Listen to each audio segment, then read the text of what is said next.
Welcome to the land of God.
The moment you guys have all been waiting for is here. Cloud9 versus BTK showdown is coming up in 24 minutes. And today we have the best of the best talents joining us for a quick discussion before the show starts. Welcome, Private Dancers, Wheezy and Trex. We have arrived. We are a region divided, but this casting desk is presenting you with your favorite host and your 3 favorite casters. How does it feel to be here, guys? Hey, we're at the top of the mountain, right? It's been an amazing journey, and now at the very top, everybody's waiting to see the 2 powerhouse teams fight it out, and what better way to do it than with the big 3 and also Blonde Liz in the building. Very true, very true. You know, I'm just watching the clock right now, biting my nails, man. We got 23 minutes until one of the biggest games we've seen, the biggest game we've seen this NACT, but we do have some things to talk about, Liz. It's the big 3 and it's big me. First up is the draft analysis. The current meta can be best described as one phrase: counterpick. Now, Trex, I want to hear your thoughts on the meta right now. Well, I think, you know, BTK has been very prominent in drafting against a lot of teams. But their big issue so far, at least in my opinion, has been Cloud9. In terms of draft overall, Cloud9 always seems to kind of be one step ahead. I feel like Cloud9 just has a couple more picks up their sleeves right now. We saw before in previous games when they pulled out the Jushin, they're forcing BTK to change up their bans throughout a best of 5, to whereas what we've seen from Cloud9 is they've been able to just ban out essentially the same 3 heroes and be okay. So we need BTK to be able to push C9 to the limits to force them to ban out other things, so that they also have the opportunity to open up picks for Zane, open up picks for Shark, open up picks for Chicken. If BTK isn't able to do that, this game, these 7 games, could definitely end in the draft. Yeah, I think you hit the nail on the head. We talked about it a little bit before off screen. You can ban out Zane, and it's been showing that, I mean, when compared to best player, there is a little bit of the idea of like a limited hero pool. He doesn't have as many that he can play, but what he does play, he plays so well that they are a threat. And we're talking about those fighters like the Alpha, the Suyu right now, Bane out there, which I want to say maybe Cloud9 has gotten a little bit of a handle on that Bane, and so they're kind of leaning into letting him use that. So what I'm looking for here is kind of, I mean, maybe we do kind of get the irregular picks on Zane, but we need to open it up for possibly the rest of the team. What can they get that will punish Cloud9 for really putting that huge focus onto Zane, and maybe having Zane take a little bit of a step back? Yeah, but it really... Go ahead, Wheezy. Oh, no, I definitely agree with you. I mean, right there, if you're going to ban out all of Zane's picks, then punish them somewhere in the draft. Something like the XP laners, get something inside of Chicken's hands that could possibly pressure Nats. Yeah, absolutely. Now, with the draft in mind, the strategy and execution is also very important. Understanding the win conditions and executing them accordingly is what separates a 5-man ranked team and the professionals. Now, obviously, both of these teams are professionals, but it still comes down to how they execute their strategy and what they have against one another. Yeah, I mean, I'm right there with you, right? Definitely strategy and execution is what separates the good teams from the great teams. I mean, we're in a meta where the assassins are starting to thrive. A lot of these forgotten heroes are starting to rise to the occasion, and you want to make sure that you're able to execute, especially with these two teams. The level of capability that they're able to pull off with the draft is top tier. So we're expecting at least a lot of meta when it comes from both sides. During the NACT, we saw a lot of risky, I would say, X-factor picks, right? Some teams will pull out the Diggy and the Freya combo. They've seen it work overseas and tried to implement it over here in North America, but just not the same strategy overall. So I think maybe going for something like the Suyu, like we've seen in the jungle, dominating picks in the gold lane that are a little bit more staple, like that Ruby, the Harith, can definitely be very viable. Yeah, I think strategy and execution is going to be important for both teams for sure. But with BTK, they have a very grouped up strategy that they've been using a lot, and it works against so much. I think what we need to see from them is break the berries a little bit. Try something different in game 2. Do a bit more of an angled attack. Attack the off lanes. You know, it can't just be a early game or nothing for BTK. To whereas when we look at Cloud9 right now, we've seen them kind of come into games doing different things. Whether they want to attack from the macro approach, whether they want to try to steamroll in the laning phase. And I think for BTK to really be able to take these 7 games, take this win, they're going to have to show us a little bit more throughout each game. Yeah, for me, it comes down to fluidity when it comes to some of these strategies and executions. We've seen how good the strategies can be from BTK. They'll pick up the Bane. They don't really focus on the turtles. They go immediately for those tower objectives to go ahead and force it down. But on the fluidity side, we've seen Cloud9 be able to adjust to that. They attack Bane early. They don't let him get farmed. They start stealing that early to make sure that he's always at a disadvantage throughout the entire game.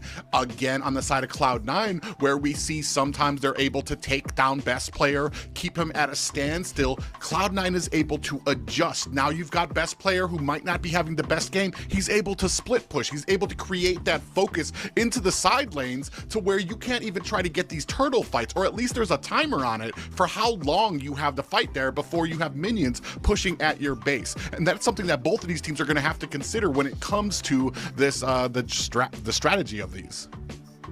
Yeah, of course. And for the teams, when it comes down to team fight, the most important thing is team synergy. A good team fight is a symphony of trust and synergy. Fight together or die together. That is the motto that we're going for today. Yeah, and the big thing here for me has been the prominent rise of Cold and Mark Cutie. That's the big thing that comes to my mind when it comes to synergy. What I've seen come out of Cloud9, how they're able to rotate, how they're able to get some of those early ganks onto the mid lane. And from what we've been talking about, when they are together, they now have been in a boot camp where they've been playing together, they've been getting that synergy up. Now BTK has the same thing hopefully going in its path, and it's something that they're going to need, and they have been lacking in some of these later games where sometimes Mobazane's getting caught out there, Hoon has gotten caught in the mid lane, sometimes the rotations aren't together or everybody is not on the same page. This is too late in the game for those type of mistakes to continue. Yeah, I mean, we've seen it, right? You give a team an inch, they take a mile. With Nats on Cloud9, even though he's newer to the roster, he had to pick up that synergy really quickly with the team, especially go up against the Bloodthirsty Kings. So we're expecting both sides to have a lot of shot calling. I mean, it's no secret, everybody is pretty much in the same room. I think there was only one player who was not in the same room, which was Shark in a separate room. But regardless, this is the first NACT that we have seen where the grand finalists are literally in the same area. If you need synergy, that is definitely the way to do it. Yeah, the synergy should be there for both teams. It's where are they going to be able to take it from there? Is there still going to be any small mistakes? And I love how Private brought up Mark Cutie and Cold World. I think up against Hoon and Shark, right? And Hoon and Shark are no schlumps, right? They've played together for a very long time. No matter what team they go to, those two have been hanging out in that mid lane for a while in the Land of Dawn. So if they step it up, I definitely think we could see more from them. I definitely think they can, like, these are the legends of NA, essentially, right? So they just need to be there in the mid. They need to be able to take control of that early game and show that consistency into those neutral objectives like those early turtles. Yeah, early game is definitely important, but late game also. For the players, a big thing that we have is the player mentals. Can they keep that mental fortitude up? Because the best of players beats the best of comps 99.9% of the time. Yeah, and that's an interesting thing. I'm going to lay some statistics out there for you, or at least some facts. Mobazane and BTK have never been beaten in a North American Grand Finals. They have always come out successful. I'm going to let you two discuss what that means. Yeah, I mean, it definitely puts a lot of pressures. They're the reigning champs, right? They have everything to lose and little to gain. They have to continue holding on to that crown.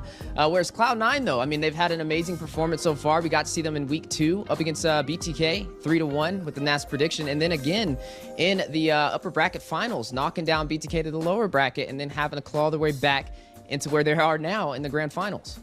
I mean, yeah, in all technicality, they have not lost a grand finals. We do remember the one time they got 3rd place, but we don't speak of that time. The BTK fans, we don't bring that time up. But yes, when it comes to grand finals, Mobazane definitely has a buff, right? He's always had that mental stability, but also Basic is another player who has had that type of mental stability. And I feel like both teams kind of have these two flagship players. And then they also have some players that we have seen fold under Game 7, right? Like Hoon this time, when he's gone against Zane, we've seen some of those players shut down on stage after losing 2 or 3 games, you know? We've seen best players shut down after a game or 2 after losing 2 or 3 games. So both teams, I think, have some very strong mental players and some maybe players that have a bit more to work on. So who's going to crack first? That's the question on all of our minds, right? Yeah, this season is definitely more balanced. We have best player lining up with Basic. Captain Basic probably has got other team spirit up, so they always have a strategy. I feel like Basic as well is a player where when it comes down to the grand finals, he always finds a way through. He always finds a sneaky way, whether or not it's through practice or through back doors, he always makes it. So this time he's faced up against Zane, who also has that strong mentality on stage. And this is the moment, right, guys? And for any team who makes it to the internationals, player mentality is a very, very important thing in order for them to actually win and move up the ladder. Yeah, exactly. I was going to try to bring up hunger for this, but I mean, I can't tell you who wants it more from both of these teams. Both of these teams, especially we had a little roundtable on Friday talking about BTK, who don't have a sponsor, who paid out of pocket, who probably spent more than the prize pool right now to get together because this is so important. Same thing that's going on. You know that with the sponsorship behind them, Cloud9 is clawing at that victory now because they want that. They want to be able to prove that it's not just a fluke during the season. It's not just a fluke during the playoff games. They're going to be able to ride that tide all the way through the grand finals. Well, I'll tell you what, I say it every single time we have a grand finals. I'm one that likes to see it go the distance, and hopefully the 3rd time in a row. We said this last time, right? We were literally in the middle of the pyramid again, and we said there's no way we're going to get another Game 7. We just thought it wasn't possible at all. We're all sitting there like, how are we going to top that NACT? And it happened. We literally topped it, exactly that. So hopefully the 3rd time will be the charm. We can see it go the distance. Hopefully it's not the same story with the 3-1 that we've been seeing so far. And I think all of that kind of really does come back to the mentality, because when you look at stats throughout all of these seasons, it is normally heavily favoring one team, right? But somehow in the grand finals, the magic happens, the games happen, and we get down to Game 7 where nobody has a clue who is going to win. You know, you brought up a fun fact, right? One more fun fact. Last time that Mobazane and Basic faced each other, Basic won, and that was when Mobazane got sent out in 3rd place. So right now, that was Avalon. Last time they went up against each other when they weren't on the same team, Basic got the dub. So there's a lot of stuff building up to these games. Can I throw some hidden lore in there to top that off? That was also the last fall season, man. The rabbit hole gets deep. The last fall season. Yeah. Oh my God, what are you guys insinuating there? Tread? Just saying. There's a lot. Yeah, don't try to. Blonde hair Liz. Nope. We're not having it. All right. All right, that's it for this little discussion, guys. We have 10 minutes on the clock until the show starts, so make sure to grab your popcorns, have everything ready, because it's going to be a hell of a night ahead of us. Now, we'll see you in 10.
The battlefield is set. The teams are ready to fight. BTK seeks revenge, but can they succeed? Cloud9's dominance is clear. Can they maintain? The showdown begins. Who will rise? Representing North America, the path to M6 starts now. Stay tuned on October 20th. The NACT 2024 Fall Season Grand Final is coming.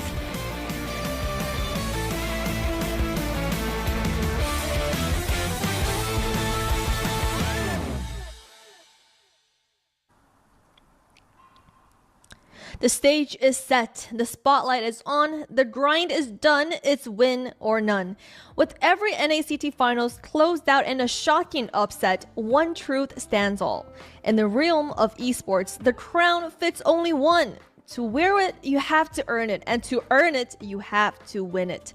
Bound by the threats of fate, Cloud9, the undefeated victor all season, against the reigning champs BTK, the kings of grand final comebacks. Only one today will take the crown. Will BTK continue their chapter, or will C9 close the book and claim their first title? The time of destiny is now. I'm your host Liz. Today I'm joined by the wonderful trio cast of Private Dancer, Steph Weezy, and Trex. Man, we've arrived. The time for talking, the time for whispers, rumors, what could have been is over. Tonight, we crown a North American champion. Yeah, and all the fans of BTK and all the fans of Cloud9 got the pitchforks, they got the torches ready, and we can't wait to see which way this series goes. No matter what, though, somebody's going down, right? No matter what, somebody is not taking the crown, and it's either going to be our reigning champions, BTK, or the new kids on the block, Cloud9, but in the end, all the faces are familiar. And what a wonderful season it has been. This season, we started with more than 200 teams signing up. 6 of them went through the qualifiers, plus Cloud9 and BTK being invited, and only 8 teams advanced to the regular season. Yeah, and it's been an amazing season for surprises. A lot of new faces, a lot of new teams came out and showed up. They didn't make it here to the last 2, but here's that final scoreboard. Yes, we did switch things up for this season for the first time ever doing a Swiss. You know how America loves that cheese. It was definitely interesting, right? Everybody competing for points, but only the top 4 teams were able to progress on to the playoffs out of all 8 teams, and that was Cloud9, BTK, Gosu Nighthorde, and Godspeed. But now there's only 2 teams remaining after that amazing journey, and here we are in the grand finals.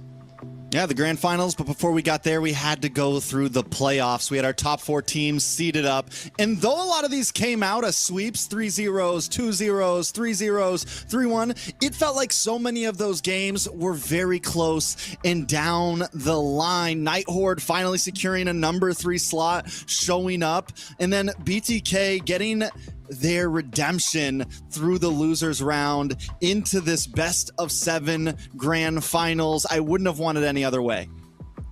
And today we'll find out if BTK can have their final revenge. Will the third time be the charm as they face up against Cloud9? And we're starting right on time at 7 p.m. Eastern Standard Time. Yeah, it's amazing, and I want to say we've been here before, so it's not as cut and dry as everybody thinks it is from the playoffs. We've been here before where BTK has been on the outs, been the underdog, been on that back foot, and been victorious. Are we going to be seeing a repeat of that here tonight? Well, I tell you what, I say it every single time. I hope to see it go the distance, right? We've seen best of 7 go all the way to a game 7 the first time we've seen these Titans clash it out. Then again, and here we are, could the third time be the charm? We've yet to see an even series go to official game 7 or a bonus round, and hopefully we get that tonight. Yeah, I'm super excited. I think if NACT holds strong, Game 7 is definitely a strong possibility. It's what we all want to see. We've been seeing it more and more often around the world in MLBB, so maybe it's what we're in store for tonight. Yeah, and a lot is on the line, right? With a total prize pool of $25,600 worth of cash prizes and 1.5 million diamonds, a total value of $50,000 cash prizes, and a ticket to M6. Yeah, and while, I mean, the huge prize pool, a ton of diamonds means nobody went home empty-handed, but we've learned from both of these teams that it is more than just about the money. It is about that path to M6, about raising the banner of North America on the international stage. That's right. We got to have the team represent us in the World Series, right? We didn't have the hottest debut in MSC. We got to see that up close and personal, and it's time for redemption. We need the team to raise that flag high and show the world what North America's about. So which way this ends, we just got to be in good hands, and hopefully today, if you see it go the distance, I'm trying to manifest it, man. 7 games. We'll see what happens. And you know, Private always says it the best. It's not about the money. It's about whose names will be called out through Discord calls and private DMs and chats. You know, whose pitchforks will reign supreme here, Liz. And I hope the chat is ready. Today, the chat will reign supreme once again because we have another giveaway for you guys. On the screen, scan that QR code and type that code in for your chance to win one of the 50 tournament chests to unlock one of these amazing skins. Yeah, and even if you can't scan the code because maybe you're watching the match on your phone, you can go into the description of YouTube, find that link, and input that code. There are only 50 tournament chests available, so be quick. Well, actually, 49 because Liz just took one. So, guys, hurry up. If you're not fast enough, Trex may be right behind her. Yeah, make that 48. Sorry, Liz. Yeah, we're just messing with you. These giveaways are for all of you guys watching, and these ones are not just for the North American viewers. So I hope one of you guys in maybe Indo unlock that prize. Now, the lineup for both teams. We've seen both teams stick with their original lineup from the very start of the season. Naz on the XP lane for Cloud9, Best Player in the jungle, Mark Cutie in the mid lane, Cold World on Roam, and Captain Basic on the gold lane.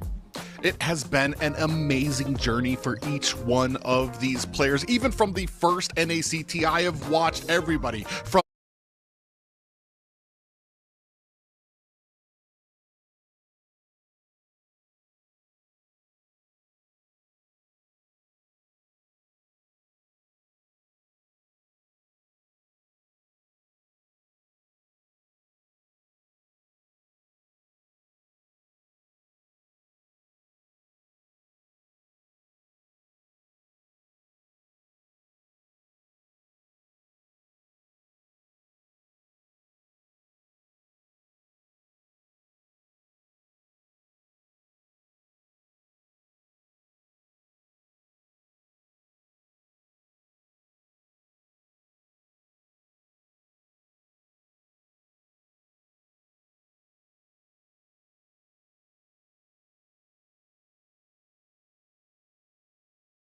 Best Player to Mark Cutie, Cold World Basic, and now newly entered Nats grow up in North America and become the force that everybody has.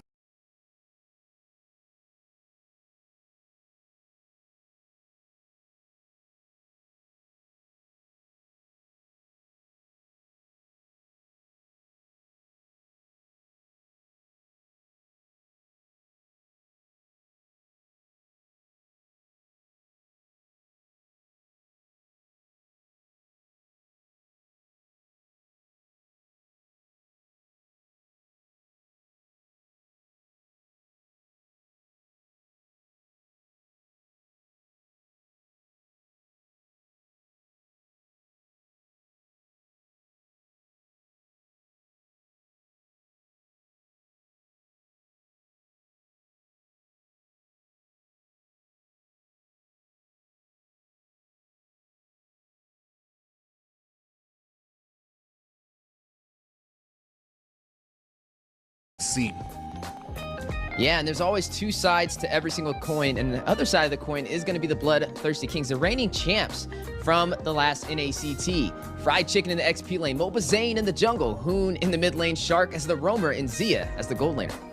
I mean, whether you love them or hate them, these 5 guys right here are the pillars of what has built NA at this point. These guys are the grandfathers. These guys have been around since the early days. These are the legends, right? These are the dudes that turn the tables when nobody expects it to happen. So you got to give them their respect where it's deserved. BTK definitely coming for it.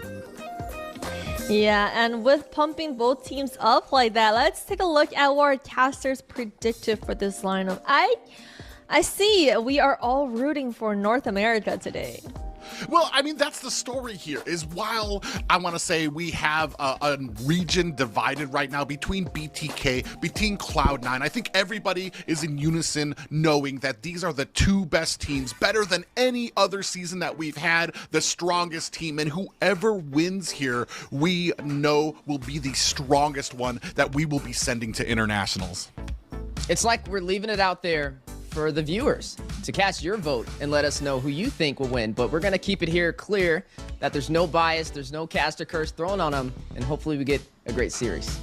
Yeah, I think it was just too difficult, right? The inner fanboy in me is wanting BTK to win. My heart wants to see G the Ico, Mark Cutie, and Cole World on the international stage. You know, I'm divided right now. It's tough, but in the end, the best team will go. And I think our big point is we just want North America to do amazing things no matter who wins.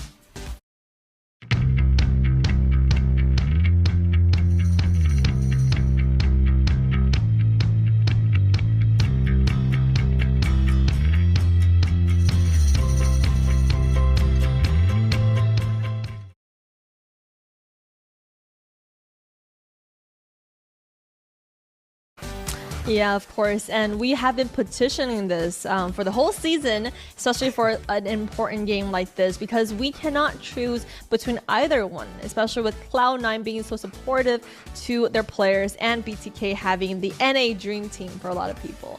And now let's take a look at some of the fun facts about the players. We've been missing out for a few weeks, but we're back.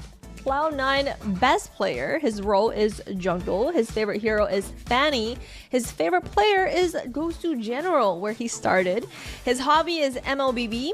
His device is iPhone 14 Pro. And his hometown, he doesn't want girls stalking him, so he's not in a disco set today. Yeah, I just can't get over the anime shirt on him there. But I mean, this is one of those players I was talking about. We have grown up with him. We've seen him through some community tournaments, through lesser teams, and move his way forward. You know the hunger is there with best player.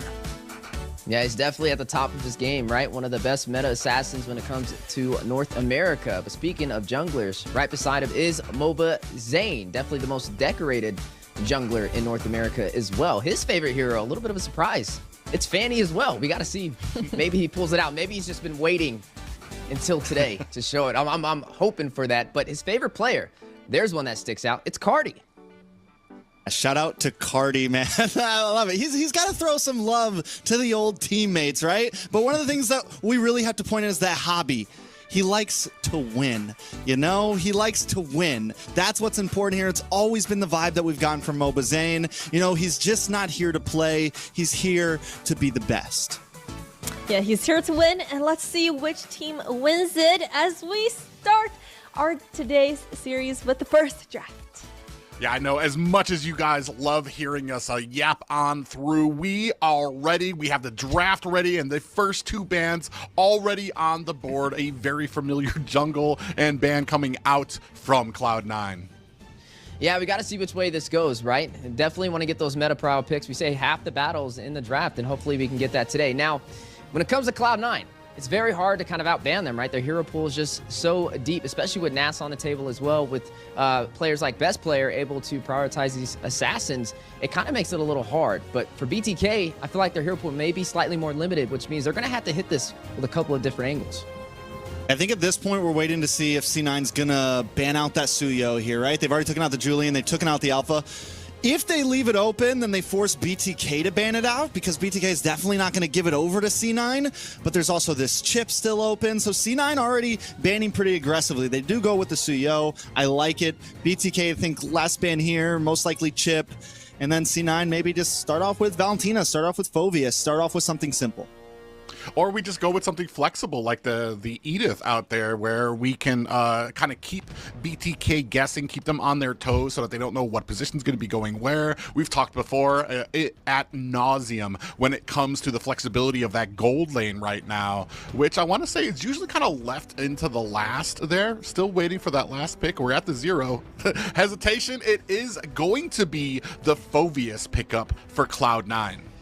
Yeah, Phoveus, one of those XP laners that a lot of people have had hard times dealing with, right? You have to find who can kind of put on that pressure. I mean, this is a new Phoveus, right? It's revamped. It's not magical anymore. It's complete physical damage. Now, there are some options on the table, though. For flexibility, you could pull out the Ruby.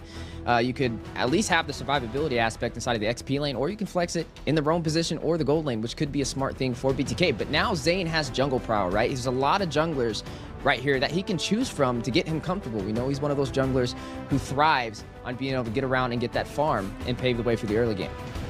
I think he needs to lock, I don't know, I think he needs to lock in Nolan pretty soon, because if that gets pulled up, I mean, at least from what we've seen, we're starting to run out of options, right? And if C9 grabs the Nolan up right here, it's starting to pressure down on Mobazane. Of course, it is game 1. There's still a Ling open. There's still a Hayabusa open. There's still plenty of options for best player here. And if they feel like they can handle Mobazane's Nolan, then they're in a comfortable place. You mentioned the Bane.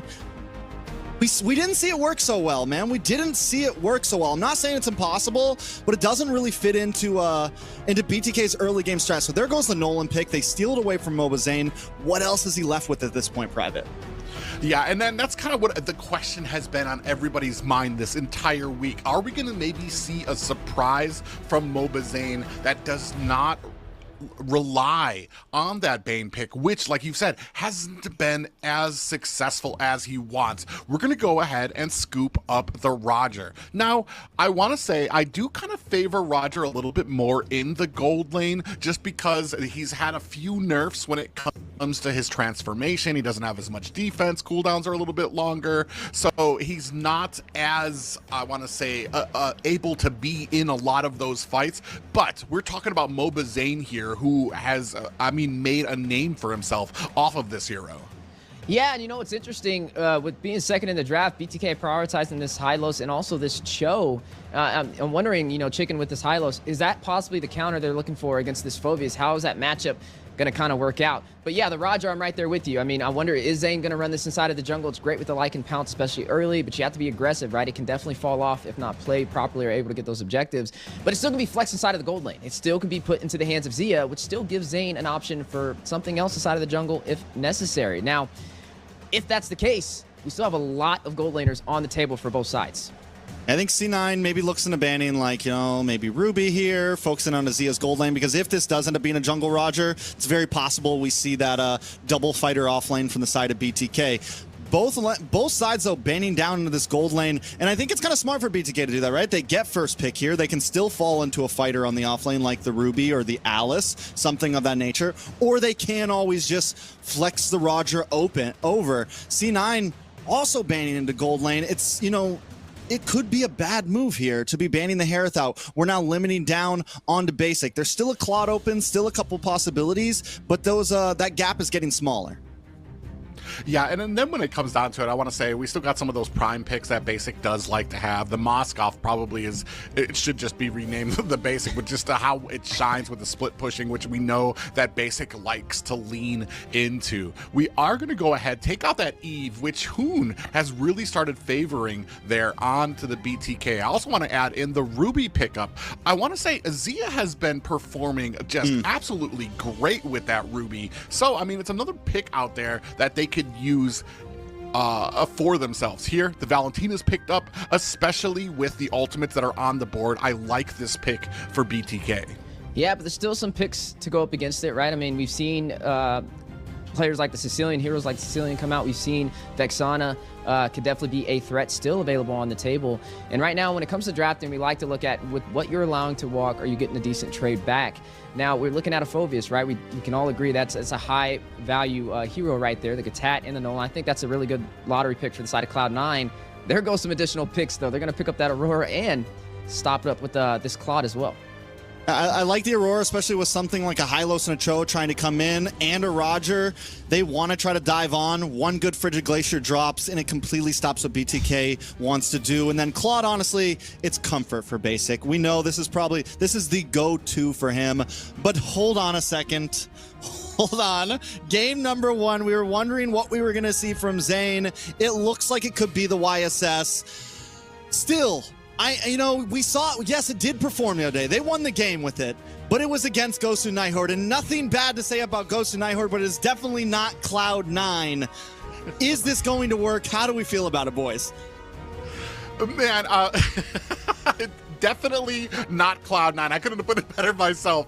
And that's what you have to wonder here, especially with how flexible they are in here. A very firm, by-the-book draft from Cloud9. BTK here going outside the box. And I want to say most of us expected at least something here. But this is going to be very interesting. I don't recall seeing how well it can work here when it comes to this gold lane now. So we're going to find out, guys. Yeah, it's going to be interesting. Not how I expected to jump into game 1. I think it's a little risky, especially with the YSS. You don't really see it in too many players' hands. Even with Zane, when he did run it, it wasn't like a one-sided story because of the YSS. I honestly feel like that match was a little bit harder for them when they went up against Gosu Nighthorde. Ladies and gentlemen, the time for talk is now over. We are sliding into game 1 of the grand finals. BTK taking on Cloud9. Okay, hold up, because this is not jungle YSS. This is gold. I saw it in the graphic and I was like, was it a mess up on the graphic? Wait a second, what happened here? This is gold lane Zia, Yushun Shin. Is this a pocket? Is this something out of the clutch? Is this something they've been practicing? Because this could definitely be something to catch Cloud9 off guard here. And it's going to be surprising. I think damage output early game will maybe output this Claude. In terms of movement, in terms of overall damage, I don't even know. I don't think I've ever seen this. Yeah, it's definitely a first for me as well. But we said we wanted to see BTK come out with some surprises, and they have yet to disappoint. Yeah, and we're going to see how well. It doesn't just come down to the picks, though. It's going to come down to some of these rotations. This has been the big sour point for BTK in some of the playoff games. Is their synergy up to par? Is Mobazane going in with the backup of his team? Is the communication on there with Shark? So far, still in the early games, both teams being very respectable of both of their opponents. Yeah, but BTK definitely like moving fast. They're playing the early games they like to play. This is the early game that sometimes messes up the tempo of Cloud9 in laning phase. You have Shark on this Cho, who's going to be aggressive, going to be in their face. And in terms of the mid duo that we're wondering how they're going to pair up, lane clearage has been equal. The rotations have been equal. It's 2 minutes in, and it's pretty much down the middle. Yeah, he's already seeing some heavy engagement. Oh, wait a second. Big knockup on the chicken. Needing to go back, but still going to sustain himself in this fight as the turtle spawns in. Yeah, Frigid Glacier came out there from Hoon with the IMU, not able to find a mark just yet, but that means you're going to have an ultimate down for this first objective, but it doesn't look like both teams are actually setting up just yet. Shark getting caught. Yeah, Demonic Force dropping down, trying to put him on the slam dunk cam, but the G-Kundo, the footwork, a little too fast for Nats to be able to catch up to him. But right now, a stalemate for the turtle. Neither side will engage. We'll see how things play out. Turtle up, both junglers sitting on the top side. So this is going to be a slow first turtle. No one's going to rush it exactly. Mobazane has to get his orange buff first. But I'm wondering, like, do we think that BTK's got this one here? They do have some zone control, but a little bit of a knockup. Ooh, the way of the dragon for the stun. Mobazane securing the kill. An amazing alley-oop from Shark. First blood for BTK. But do we see Cloud9 with a response? Demonic Force for the Glacier as well. Marcuti will find Mobazane, both sides, able to secure a kill. Glorious pathway through the mid-river as well. Look at Nats, he's going all in. Now at 1v3 at that tier 3 turret. That is just an amazing job by Cloud9. They do get caught, best player does go down, but they're always able to reply in kind with something. Here's Shark in a little bit of trouble as we start on this turtle. Yeah, Shark's keeping pace well, man. Ever since we saw him start picking up the Cho earlier in the playoffs, I've liked it on him. It fits his playstyle. He's able to make plays happen. Both junglers do go down there, but we already see the possible aggression from BTK, the possible play potential.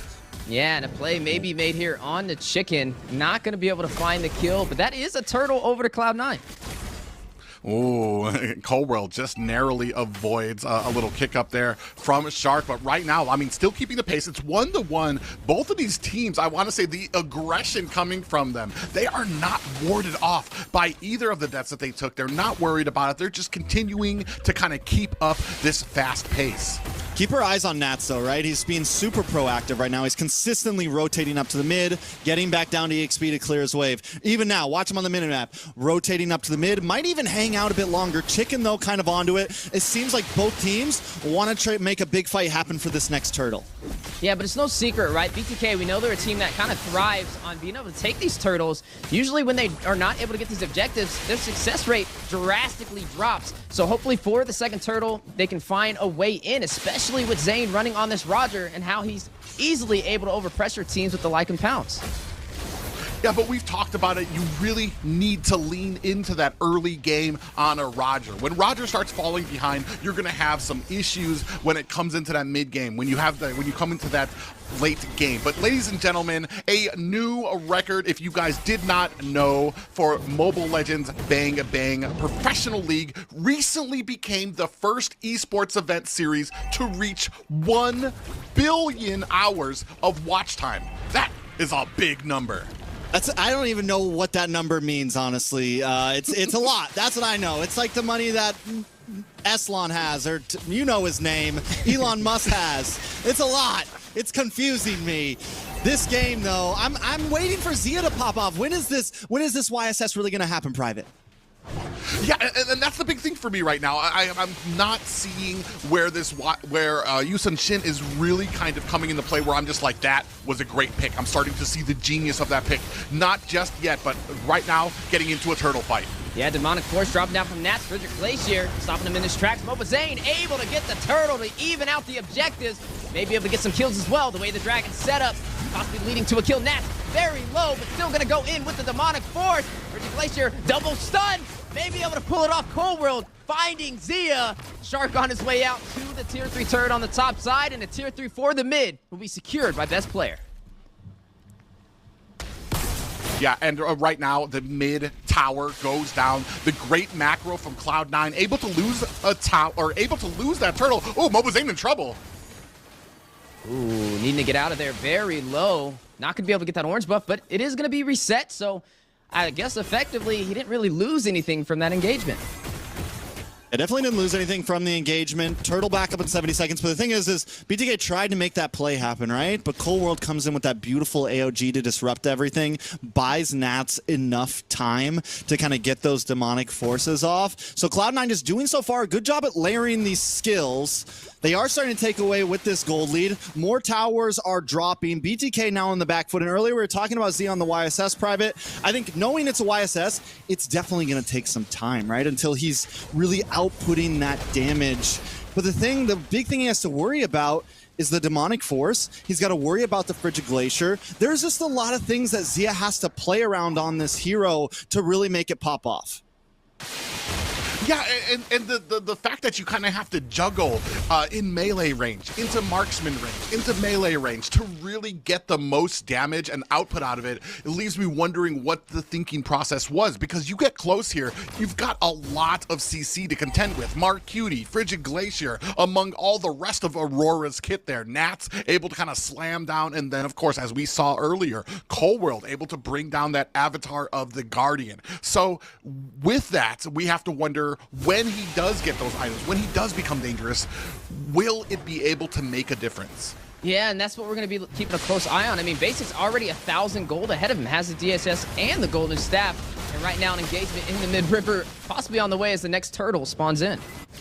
And we just saw the Mountain Shocker come into play, so it's, I mean, we're starting to see a little bit of possibilities. Nat's doing such a great job at zoning right now, and it's becoming such a big burden for Shark. AOG though, not going to hit the mark.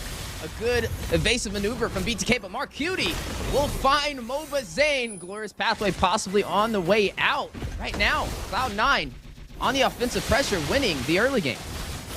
I want to say what a perfectly placed AOG there. Forced Mobazane to roll backwards into Cloud9. They deliberately forced it out ahead. You saw Hoon was able to dash out of the way, but Mobazane had to roll backwards right into Cloud9's hands, and they scoop up the kill. Now, all I'm saying, I'm looking at the BTK camera, and it might be time for Hoon to sit up. My guy's comfortable right now under the blanket. It might be time to sit up, bro. I promise you, by game 2, game 3, this man's going to be on the edge of that couch. He better be, because right now BTK's on the back foot. It's about 4K behind. Mobazane's been getting targeted down. Mark Cutie, I don't think, has missed a single Frigid Glacier at this point. Always catching somebody and making it count. You know what's funny, though? I feel like this time around, though, Shark is actually in the same room as them and not playing on his lonesome, so that could be the difference they can lean in on, as you are now seeing Zia able to take the turret on the top side for BTK. Yeah, and so we do have a little bit of the macro kind of coming out there, still starting to affirm and amass a decent-sized lead right now as we take a look at the items. Yeah, taking a look at the items, I want to focus on the junglers right now. They've both taken some deaths. Mobazane has taken 2, and I think we're starting to feel it a little bit, right? He's almost 2,000. I mean, he's 1.7K behind best player right now. He's about 2 levels. That means that Retri's looking real good on best player, which means BTK is kind of in this point where they are forced to wait a little bit. Mobazane's got the War Axe in, he's got Windtalker in, but taking a look at the side of best player, we're talking Endless Battle, Malefic Roar, just to kind of chunk through Fried Chicken, to chunk through Shark. Not to mention the Hunter Strike as well for a little bit of passive speed boost to help with these engages and disengages. C9 has hit their power spike nice and early. BTK still trying to get there. Yeah, and I gotta see what is Zia's power spike? Because he has the Aegis, he's on this YSS gold lane. How will that come into play? Yeah, and I want to say, man, it just takes a genius beyond me right now, because when I look at the YSS, I'm thinking you need to get fed fast. That's how a lot of those jungle-ish marksmen are, like Granger too as well. You want to get fed fast. You want to be able to kind of use that lead to the biggest possibility. Here, you're kind of slow playing it on the YSS. As we see now, BTK starting to focus on this Lord. I mean, Zia, right, I think he went a little greedy maybe with the first time. He goes for BOD, right? Which I'm not saying it's the wrong pick, but it's going to take this time to get a second and third item even more. You do want to start getting those crits. You want to try to capitalize on that passive and get in and out. And I'm not saying the YSS is unfathomable, because it's not like he's doing bad on it. He's 0-1-0. But, yeah, it's going to be a while until that damage really starts to get there. We're talking 13, 14, maybe even 15 minutes for the side of BTK. And Mountain Shocker is going to drop down. Both sides fight it out for this Lord. Best player with the Retribution secures it for Cloud9. Frigid Glacier for the stun. Glorious Pathway in the heart of the battle. Best player taking down Fried Chicken. Basic taking down Shark. 2 members falling for BTK. Avatar the Guardian trying to close the distance on to Zane. Looks for the Russian with the like accounts. The punish takes down Cold World. Best player finding Mobazane. A 3-1 trade and a Lord to Cloud9.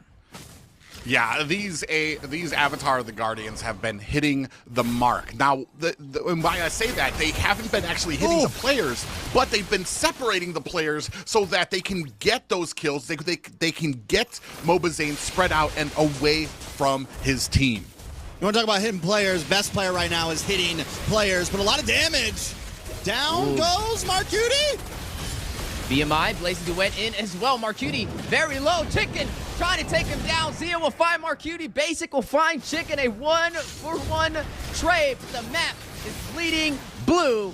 Cloud9 opening up the base for the Bloodthirsty Kings. A Lord on the bot side marching to the base crystal, but quickly bursted down by BTK.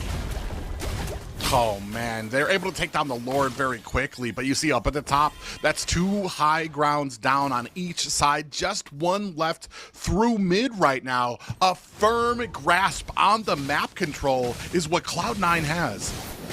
Yeah, I mean, 2 inhibitors down, and they're both on off lane, so it doesn't matter what side of the pits, the river that the Lord spawns up on, Cloud9 has an advantage. Back to the items, though. Zia did finally get the Endless Battle in. Looks like next could be a could be a Malefic Roar for some penetration, but at this point, is it too late, right? Like Cole World, I mean, best player is just bursting. And we're not even talking about late game potential with Basic. We're not even talking about Mark Cutie, who's been landing Frigid Glacier after Frigid Glacier, or the beautiful AOGs coming from Cole World right now. It just feels like everyone on Cloud9 is on their P's and Q's right now, making the right plays happen at the right time. BTK came into this game with, you know, kind of a cheesy draft, maybe trying something, and I'm still wondering when that's going to pay off.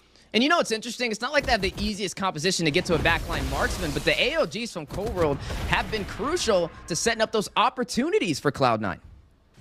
Yeah, and I'm kind of waiting to, especially while they're on the back foot, it really kind of inhibits their ability to do a lot. Shark can't get in there, which is where you want to be with this Cho pick, to kind of get in there, isolate somebody out, and be able to burst him down. Right now, you're sitting at about a 5K gold loss, so that burst is not going to come without its penalties, because you're going to have Cloud9 closing in on you as well. Hopefully they can fight for these purples, try to get a little bit more farm. But you talked about Shark not being able to go in, and I think in the early we saw him go in, right? But now with Nats just able to stiff arm him, with the rest of the team able to stop him in his tracks, it doesn't seem possible. Yeah, it's definitely going to be an upscale battle right now with Cloud9 in the lead with the gold and the objectives. A Luminous Lord does spawn in. Now the chase on the Shark. I'm wondering if they're going to fully commit. No, they're going to let him go. They're going to focus on this objective. You're already seeing best player in position. I mean, and he's looking for the angles. He's trying to get them, but he's just not able to find them. And right now, we're going to go ahead and start on the Lord. Ooh, Basic will be able to secure that with the no retribution play and get a kill. Takes down Chicken. On top of that, a 2-for-none trade for their side. Yeah, they have to know the burst damage is there. At this point, one of them can't go in and check bush. Like, one of them can't just be alone, and they're kind of approaching the map at more of a split-up pace, but I think it's a little bit too late for that. Yeah, and you don't, I mean, I was going to say, we don't really have a front line for BTK either. It's going to have to be Shark to kind of go in there, get that, but then you have the rest of the team that's going to need to kind of be on their P's and Q's to try to maybe get an angle or get in there very quickly as we're pushing in to the last high tower. Ooh, good G-Kondo setup. Right, Ice comes out to keep Marcuti alive. Shark maybe pun his best player with the fracture, able to take him down. Right now, you are seeing the Luminous Lord in the base of the Bloodthirsty Kings at about 45% HP. The inhibitor will fall. No more inhibitors in this game. Cobra finding Moba Zane. The base Crystal taking some heavy hits. Basic able to take down Chicken. Zia falling to Marcuti's wrath. And Cloud9 securing game 1 against BTK. And a very dominating game 1 for the side of Cloud9. Both teams right at the beginning doing a great job of keeping pace, but as the game continued, Cloud9 really showing that synergy. Yeah, I mean, just overall doing Cloud9 things right now, right? Playing very similar to how they played last time, just in control. Once they find that rhythm, it is hard to break. And I feel like BTK tried to bring this early game aggressiveness with the Cho, and the Cho's a great pick right now. It works very well. But if the rest of the team isn't able to pop off, it doesn't matter if you get that 1-minute kill or that 2-minute kill, right? Yeah, it's just a little too risky for me. Like we say, the draft is pretty much 50% of the game, and to pull out the YSS and not give it into the jungle and to flex it in the gold, that's not something you traditionally see, at least something I haven't seen possibly ever. And I think it's just such a gamble, especially for a debut game 1 in a grand finals. Well, on the opposite side of that, Cloud9, just the positives I do. This was a great draft for them. The priority onto the Phoveus. And I want to say I understood some of the picks there. You get some vision from that Mountain Shocker. You have the Cho out there to try to get the best player. But when it came to the execution, it just fell through. And I want to say there's a reason certain things remain in the box. You know what I mean? You have to kind of respect that before you kind of start reaching outside of it, especially on Zia, who I want to say has probably been one of the most impressive players coming through these last few years. Has really grown in that gold lane, and I feel like he was really hindered on a pick that doesn't really strike out in that gold lane until late. I feel like... Oh, go ahead. Go ahead, Trex. I feel like now after looking at the draft more and more, it's not a single one of the heroes on BTK had real range, right? They took the dive composition to a whole new level, and there was nobody really on the back line. If they would have maybe slotted Hoon into something like the Eve or something that could kind of hang out and create the box, or put Zia onto more of a long-range marksman, just something other, because nobody could get close, and that's where that Aurora pick was so clutch, right? That's where the Phoveus just worked out so well. Everything that Cloud9 brought was the answer, and it kind of goes into some of those talking points, counter pick, and that's exactly what C9 did. Yeah, I definitely agree with you. Well, My bad. We're gonna let Private go. Well, I'm sorry to interrupt you, but yeah, and that's been the big thing here, and what a lot of people have been kind of viewing as kind of a weakness for BTK right now. I mean, it's no surprise too, with the backing that Cloud9 have. You've got Coach Midnight back there handling and showing up when it comes to this draft here. And right now, I want to say BTK, their ideas are sound. It's just that, yeah, there's always an answer. Yeah, and it's just a little unfortunate for them. I mean, that was pretty much just a free game over to Cloud9. I feel like it was just too risky with the X Factor component of throwing that YSS in the gold lane this early in the draft, right? I feel like that's something you have to sneak in there and possibly a game 2 or a game 3 to keep a team on their toes. But, I mean, it definitely showcases that BTK has some tricks up their sleeves, right? I mean, none of us expected that to be the draft, but sometimes just going back to the basics and playing that traditional meta could be the difference. And this time, that is the difference for Cloud9 to take game 1. And this is the first big play. This is that early laning phase aggression that you see from BTK where they do so well, but then immediately Mobazane pays the price for it. Nats with an early rotation, and that's where we start to see the cracks start to form. Every time the Sharks get a big kickoff, Mark Cutie and Nats are there to turn the fight around. And once Cloud9 started to get this lead, there was just no real answer. The aggressive comp that BTK brought was just falling off.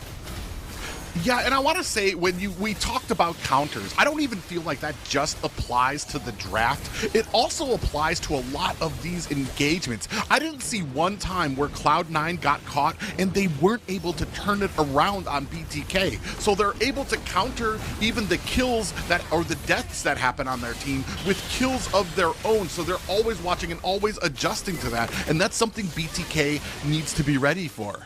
Yeah, I mean, I feel like the only time that this match really worked in BTK's favor was for that second turtle play. But after that, it just seemed like more of a one-sided story. And I mean, that's just the difference of when you go for those unorthodox picks. It's hard to kind of regain that position of power. Now, this is a best of 7. This is definitely a lot of time for them to be able to turn this round. So we're going to have to see how they flex into draft number 2, right? What are they going to change here? Definitely, I would recommend maybe something a little bit more traditional in the gold lane.